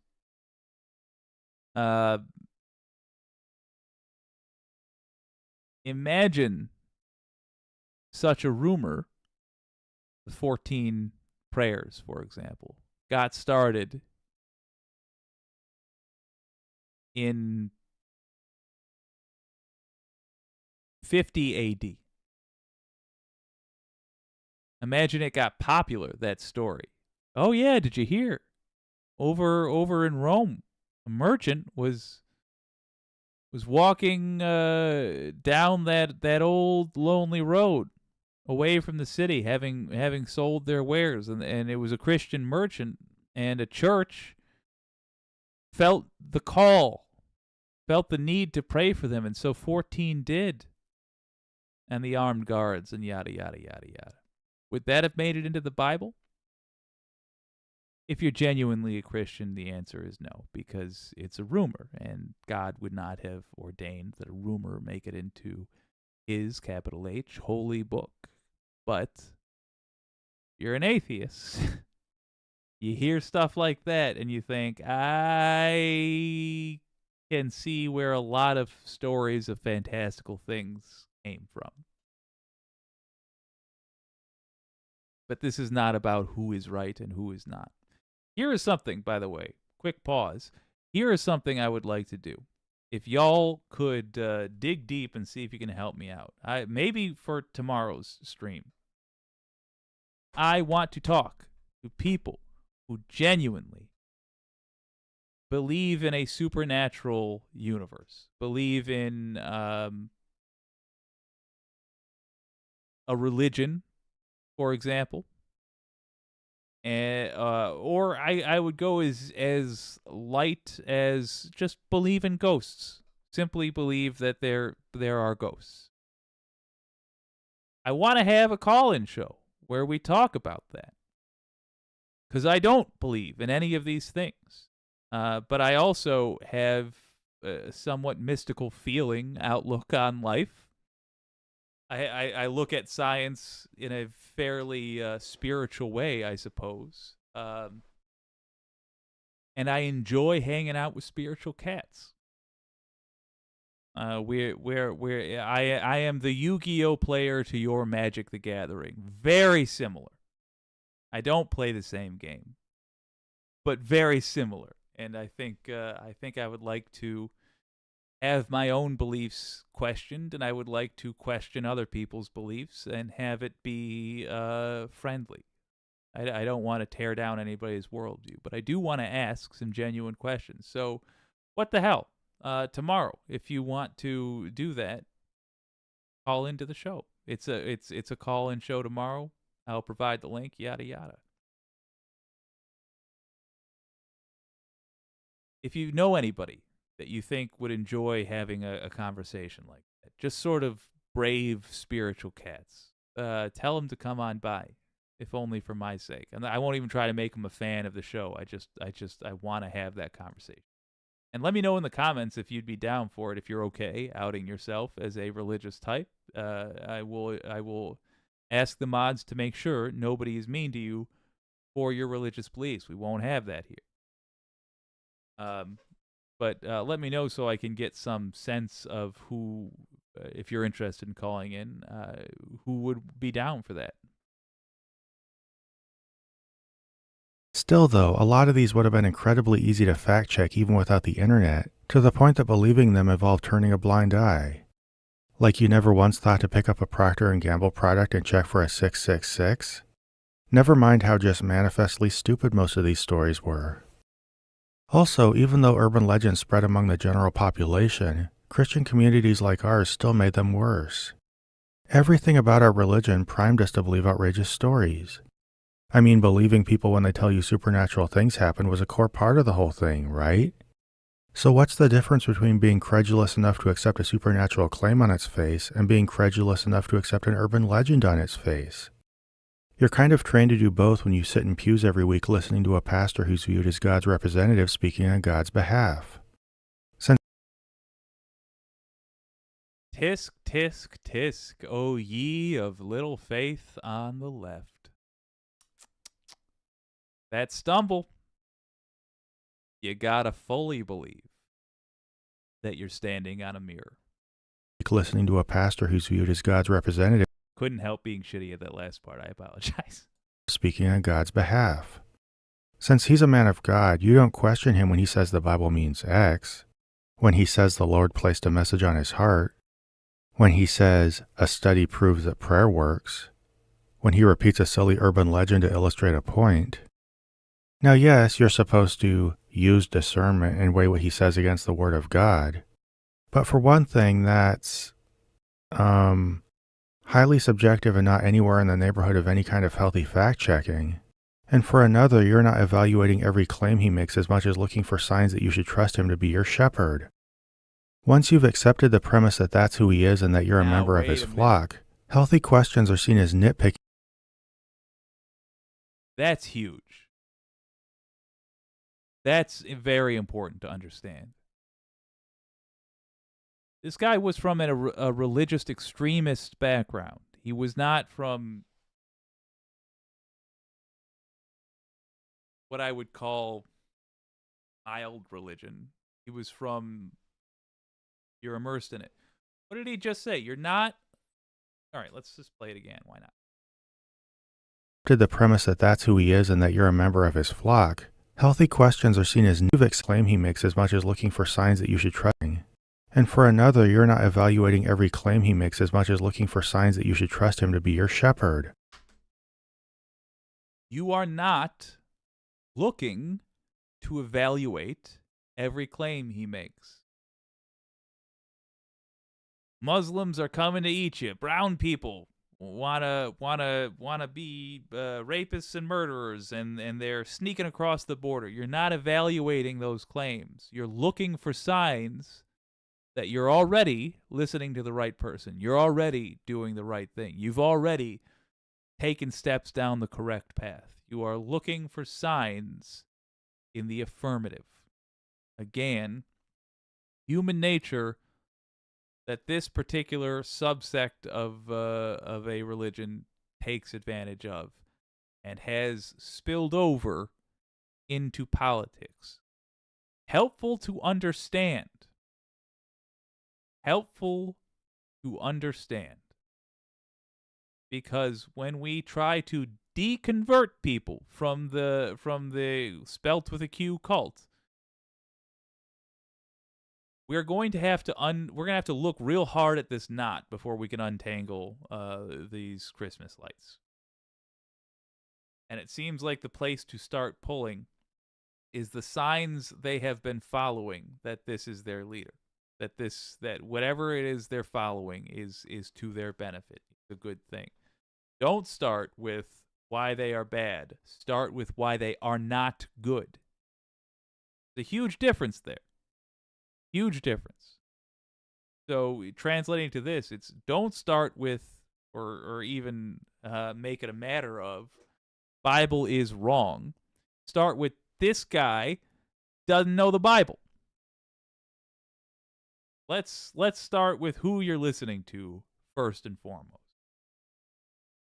But again, Just to be absolutely clear, I'm not actually talking about getting people to not follow the Bible. I have no interest in that, and frankly, that would make me a little bit sad if I found out I had some hand in that.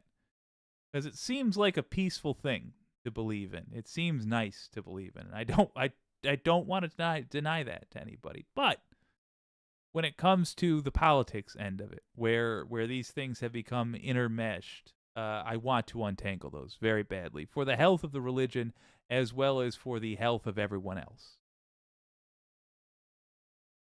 Once you've accepted the premise that that's who he is and that you're a member of his flock, healthy questions are seen as nitpicking based on worldly pride, or even rebellion against a representative of God. Also, the Gospels depict Jesus praising people for taking claims at face value and chastising them when they don't. So like it or not, admit it or not, there is some expectation of automatic acceptance. It's baked into Christian culture and reinforced by a lot of the Bible. And remember, our church and school was a very closed environment. So when adults in that group modeled believing things in certain ways, it looked to me like all normal adults believe the same things for the same reasons. And because some of them were my teachers, this thinking was legitimized and practiced as part of my education, especially when our textbooks indulge this kind of nonsense. And it's not just that I was pressured to believe. I wasn't even given the intellectual tools to do anything but believe. This left me and a lot of kids I grew up with a weird tendency to accept and repeat claims at face value as long as we found them interesting or satisfying. Now imagine you're 37. You've spent your days up until that point in that culture, and you come across some kid who's 29. And they make fun of you for being dumb after a bunch of political things that you believe turn out not to be true. How would you feel? And how would your feelings affect your next actions? Not ideally, but honestly. How about this? Would you want to be around that kid? That 29-year-old little... would you want to be around them? That gloating, smug little whatever? Or would you be looking for a reason to hate them beyond the fact that they were correct? Because they made fun of you for being dumb. Are you dumb? I don't think that guy's dumb. But he says he believed things in that manner. He accepted things at face value because he came from that culture.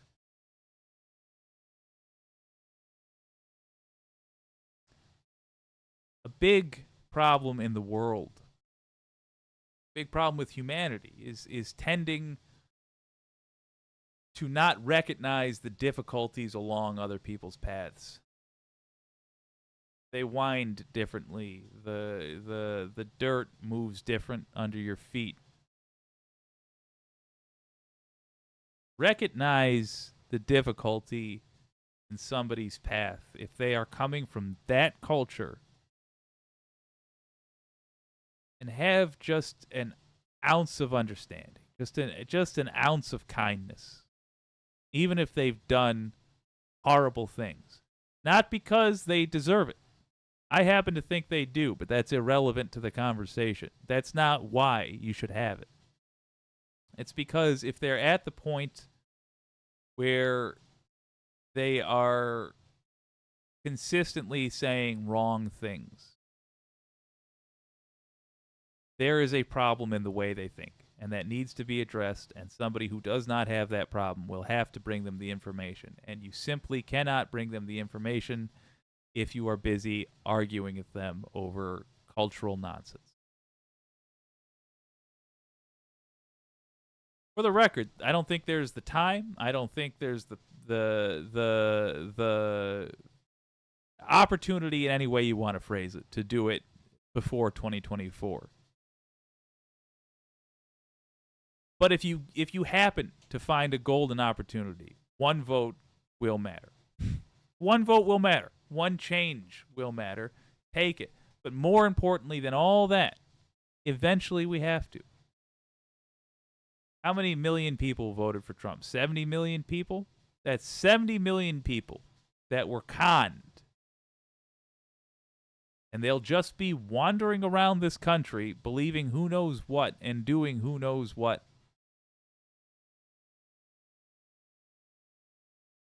Unless the rest of us take the time to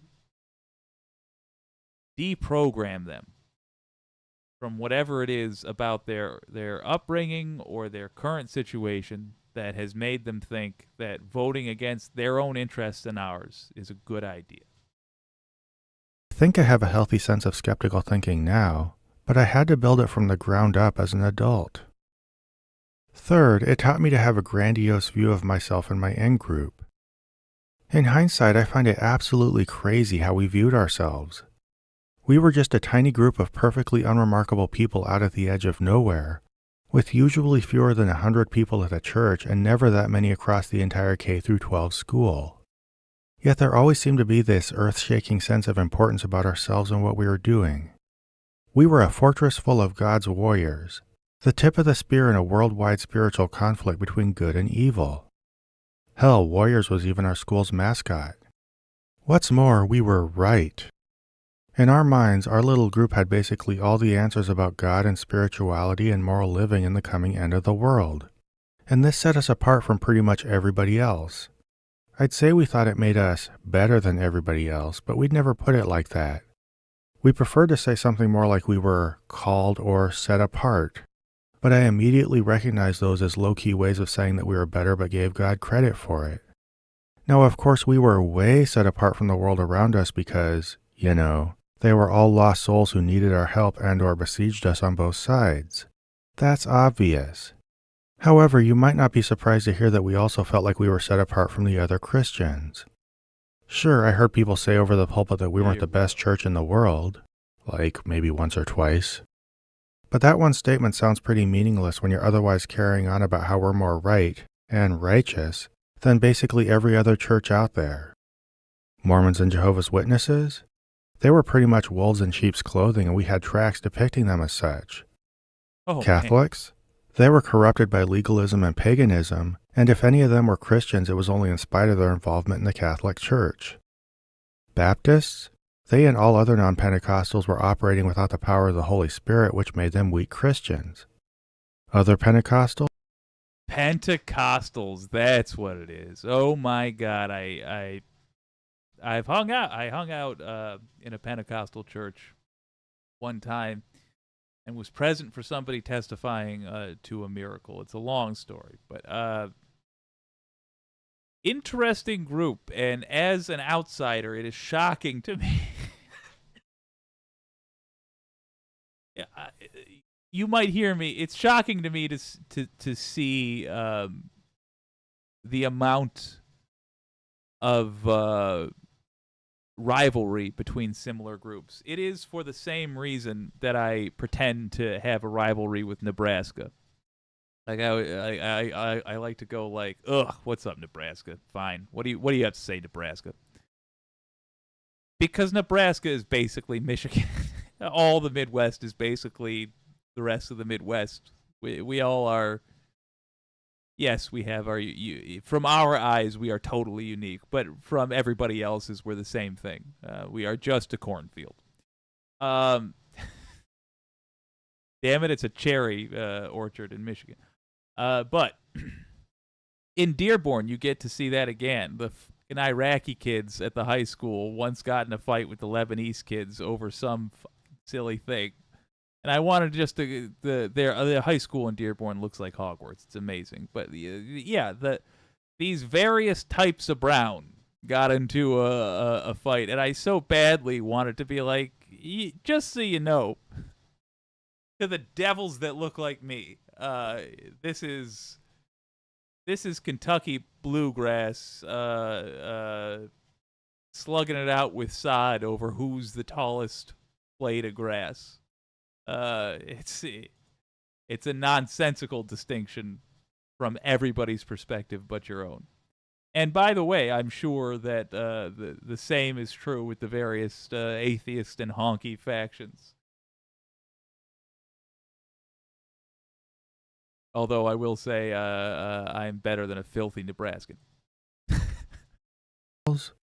Well, the biggest organization, the Assemblies of God, believed in the rapture, while we believed only the perfected bride of Christ would be taken before the tribulation, which gave them permission to just get saved and not worry about spiritual growth.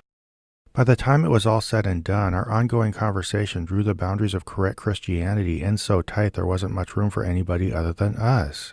And anybody outside that circle was not only wrong, not only obviously wrong, but wrong in a way that reflected on their character. This sense of just how very super special we were was reinforced to a delusional level through prophetic imagery.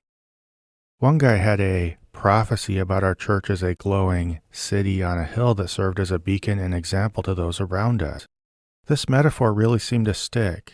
And if you know the Bible or Ronald Reagan, you get what's being evoked by the phrase and how people who use it about themselves feel about themselves. One other prophetic vision was about a bunch of flames scattered across the United States. They represented a coming disease that would be worse than AIDS and caused by abortion, because of course, but they didn't come to Alaska because of the righteousness of the believers there. Also because of course. Apparently our little group was full of such top-notch Christians that God would withhold a massive nationwide punishment from us. Really normal level of self-importance, right?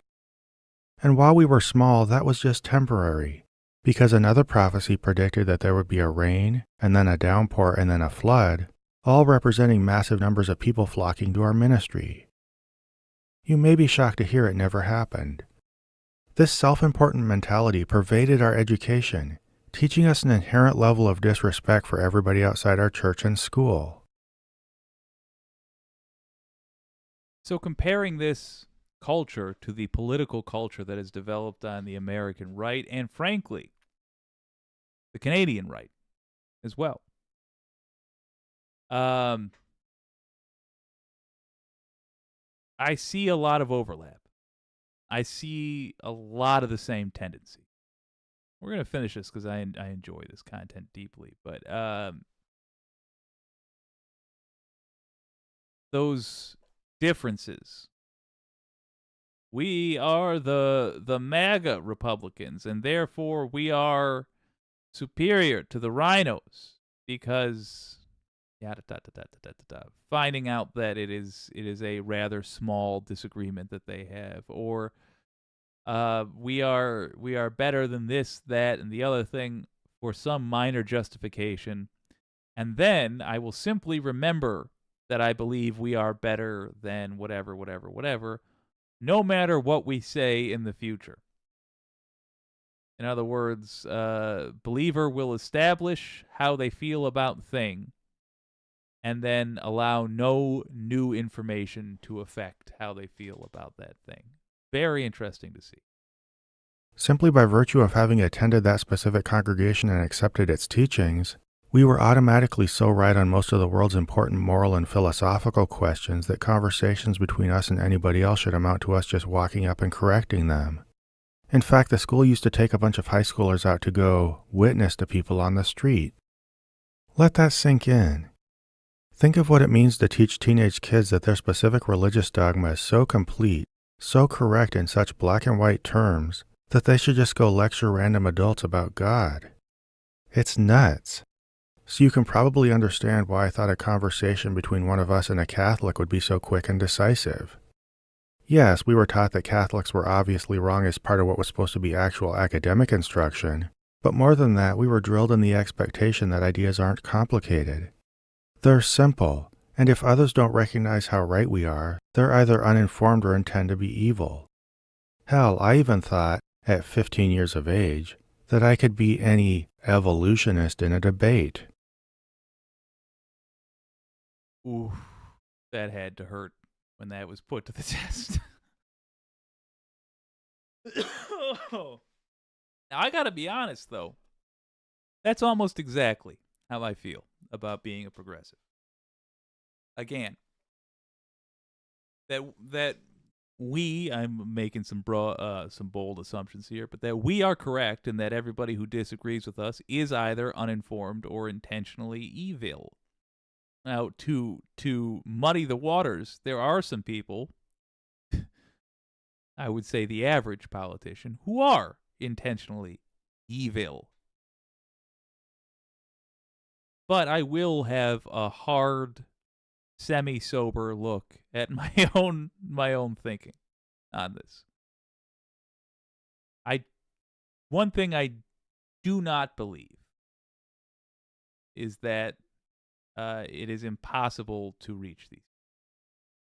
I simply don't believe that. Because they are acting the way they are acting because they were reached by somebody else in the first place. And frankly, I think they've been lied to. So if I can't, with the power of truth, undo a liar's lies, the failure is mine and no one else's.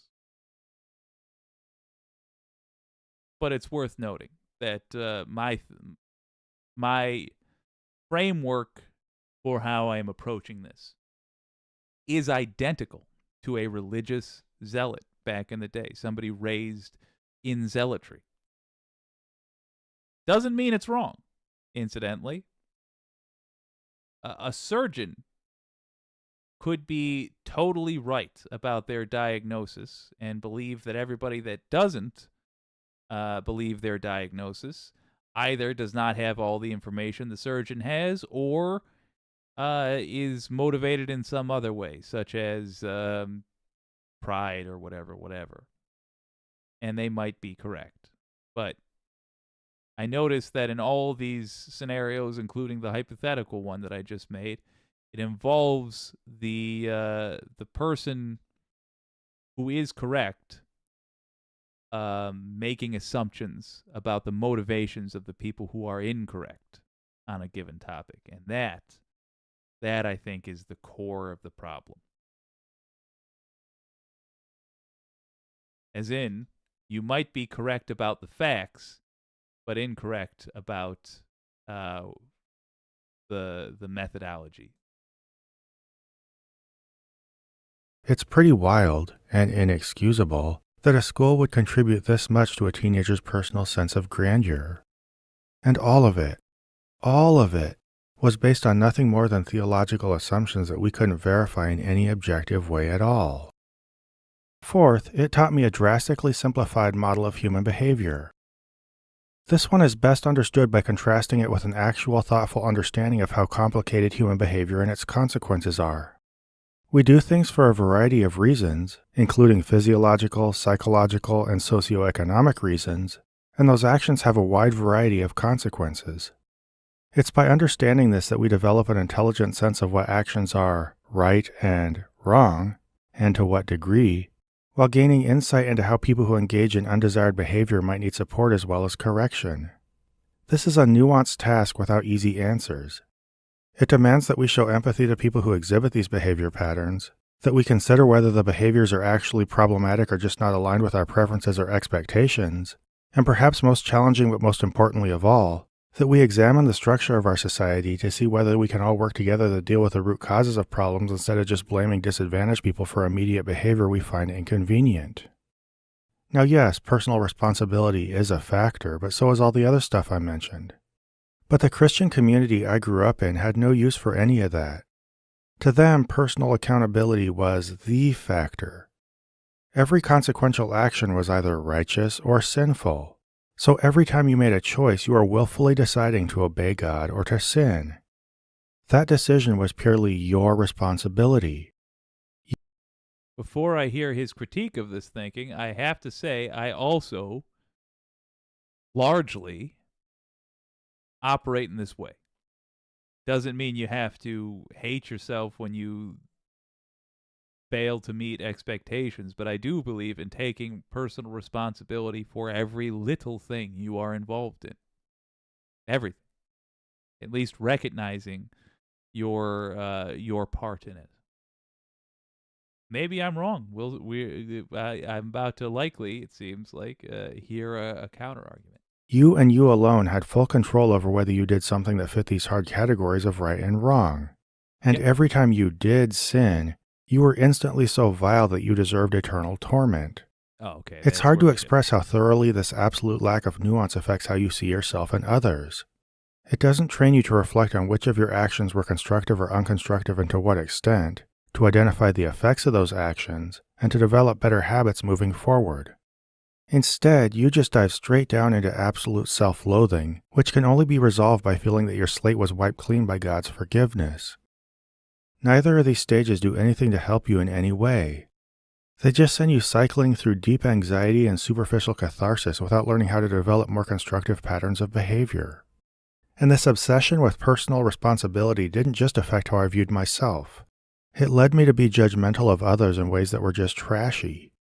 If someone said they had mental health concerns or needed to work on psychological issues, they were just making excuses for their behavior. If they said they were an alcoholic who needed treatment, well, that's just not true. They're a drunkard and just need to stop committing the sin of being a drunkard. If they were homeless, we don't need to concern ourselves with underlying issues of mental health, living wages, or affordable housing. They should just stop committing the sin of sloth and get a job and a house. Ooh. The same, by the way, stood for anybody who was poor in any way because they hadn't pulled themselves up by their bootstraps. See, this is where Christianity dovetails pretty neatly with Lord of the Flies Thatcherism and Reaganomics, regardless of whether you could also interpret Jesus as being a nice hippie who said to share. This takes an especially horrific turn the minute issues of race and social justice arise. If one person... That through line is incredibly interesting. I always sort of wondered why Christians tend to become such a target of these people, and it makes sense. If you want to convince people to have governments that do as little for you as possible, then a great group of people to approach is the people that believe that everyone's suffering is their own fault. Person who's poor just needs to work harder instead of committing the sin of sloth, then what do you make of a racial demographic that's more likely to be poor than you are? If I and those around me choose not to sin by committing crimes, what does it say about demographics with higher crime? If you think socioeconomic status, built-in systemic barriers, or the family or region a person is born into are non-factors, or indecisive factors, because we should all just make an equally accessible choice not to sin, then you can end up making disturbing assumptions about people who don't have the advantages you do. So along with messing up my view of my own behavior, this sin versus righteousness teaching did a lot to feed into aggressive opinions I held onto for much of my young adulthood. Finally, it taught me that the Bible was the inerrant word of God. This one is key. If the Bible says it, I believe it, that settles it, then I can believe almost anything as a fact, regardless of how appallingly stupid or manifestly untrue it seems to be. That's the most obvious problem with basing my education on biblical literalism, but there was an even bigger problem. The very idea that a book is completely inerrant undermines the most important concept at the foundation of any education, which is how to assess what reliable information is and where it comes from.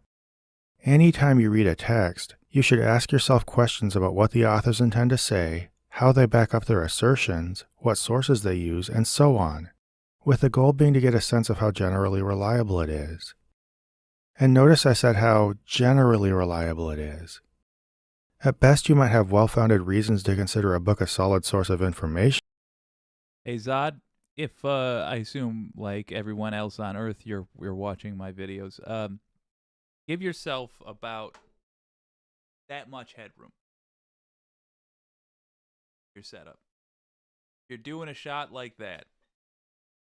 You're doing a shot that is what we call a medium shot. Cut off about half to a quarter of your belly on the bottom there, and put empty space above your head. It is a more satisfying to the eye shot. By the way, I effing love your style of video. If you're a casual reader who won't need to follow up on its sources, But you should never, ever consider every word of a book completely true. That's just poison to any kind of healthy thinking. Now sure, a fundamentalist might eventually learn how to examine some sources under some circumstances. Doing this might even be part of a Christian education. But when you make an exception for one specific book, indeed when you repeatedly stress that taking this book at face value on its own authority is the one inviolable principle on which their education rests, any critical reading skill you manage to teach is going to be compartmentalized, incomplete, and contingent on the one all-important pass given to that book. You'll spend years drilling your students in a fundamentally bad habit that's certain to bleed over into other areas of their thinking. And if they ever do methodically approach a text, the most important question in their mind will not be, how can this be tested against evident reality? It will be, how does this align with the Bible? At best, this second question will be a contained thought-stopping technique. More likely, the person will be operating with an inhibited sense of how to suss out evident reality, especially if they end up with apologists flooding their ears with confused definitions of what truth is and how we can be confident in it. This creates an entire community that's primed to accept anything its leaders say, as long as it sounds appealing enough and sits right on a gut level. But more than that, it creates a community that's almost completely insular. If the Bible, not observed facts, is your ultimate authority for establishing knowledge, then where are you going to get in a conversation with anybody outside your religion? Your only hope for establishing common ground is to bend on biblical literalism, which you won't do as a matter of principle, or demand that others accept it as inerrant. And you just can't start a conversation that way. And from kindergarten through 12th grade, that was the only mentality I knew. Which means if I were to go out and interact with the world, then something had to bend. Anyway, that wraps up this part of the story. In the last 4 videos, we saw how Christianity entered. Very, very interesting series he's working on. I will continue watching that, and I thank you for watching it with me. Watching this portion with me. That ended up being quite a long video, so let's do the computer some justice here and pause that recording.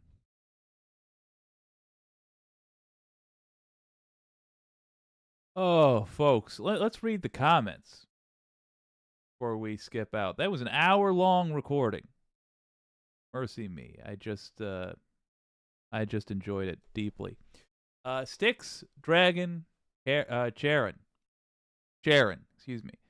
Heart to all. Sorry for not being in chat in a while. My eyes have gotten worse and I can't read chat anymore. Oh no, I've been listening through Shade Dragon's devices.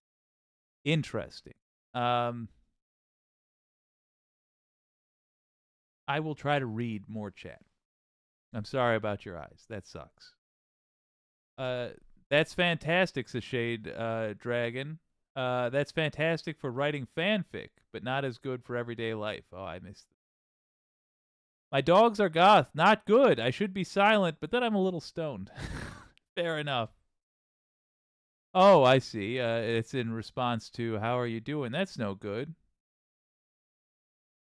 Oh, I'm sorry to hear that, my friend. The anti-corporatist. Oh, a titanium knee. Oh, you guys are talking knee talks. That is a rad-sounding knee, though. Styx, Dragon, Sharon. I hope their team chant wasn't Warriors come out to pray. Oh, that'd be so rad, though. Oh, with the bottles. Oh, that'd be rad. My dogs are goth. Shout out to the Mormons. Yeah. The anti-corporatist, to be fair, whenever I say I know right, I hear my friend Kinu saying it. Wireless mic. Sorry, I keep having to restart my browser. I don't know what's going on with my computer tonight. It is being hacked. I have no idea. Pinkerbell. I went to a Pentecostal church once. A kid let a squirrel loose in there, and it was a fiasco. Ah, that's some charming scampery right there.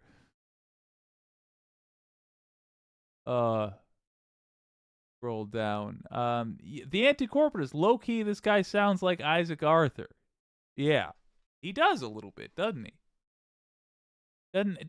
He's got the same cadence. He doesn't. Isaac Arthur has a minor speech impediment, which lets me tell them apart. But you're right, that cadence is identical. Meta 1, can't tell you how many times people of color that come from races that aren't predominantly Christian got hassled by Christian recruiters because they don't look Christian, even if they are Christian. Well, white people and people of color that come from races that are predominantly Christian got left alone unless they look feminist and or LGBTQ+. Woof. Mara Chance, good to see you. The Letterheck, good to see you. Oh my gosh, a lot of folks came in.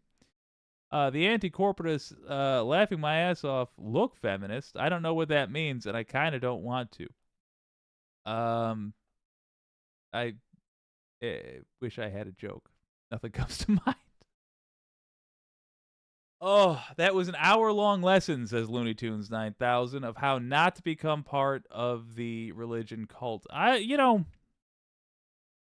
don't agree with the premise that all religion is cult, but there are people that want to, just like there's people that run hospitals good and people that run hospitals bad, there are people that run churches good and people that run churches badly. The human element. Oh, hello, Domenico. Good to see you.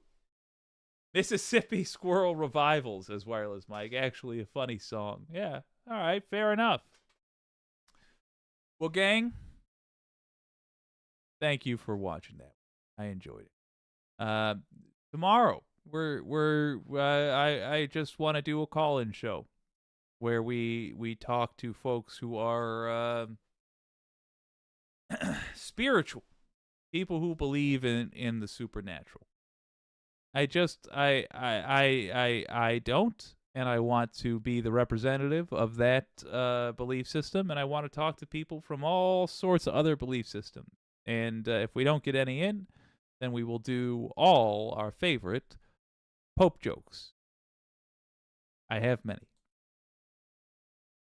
Most of them involve Sinatra. Thank you for tuning in tonight. This has been WYCD Wicked. Please use the link in the description to contact your representatives and demand a ceasefire in Gaza now. This has been WYCD Wicked. That stands for What You Can Do. My name's Jake, and I will see you next time.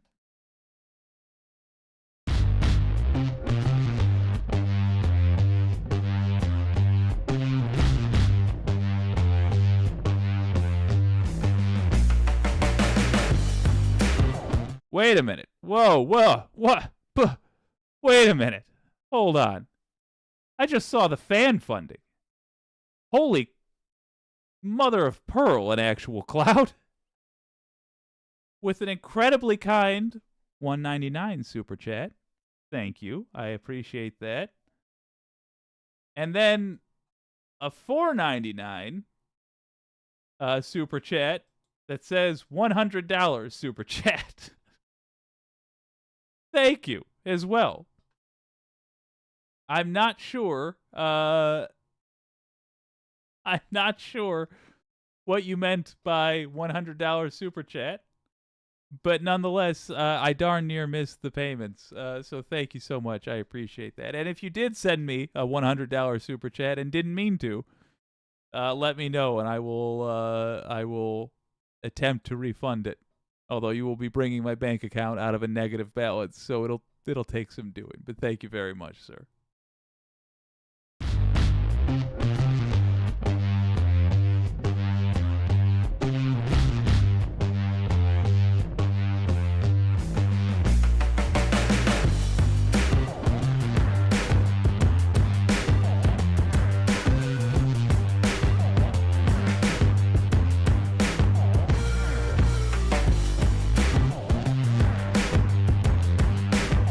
Gosh, and a new member. Welcome, new member.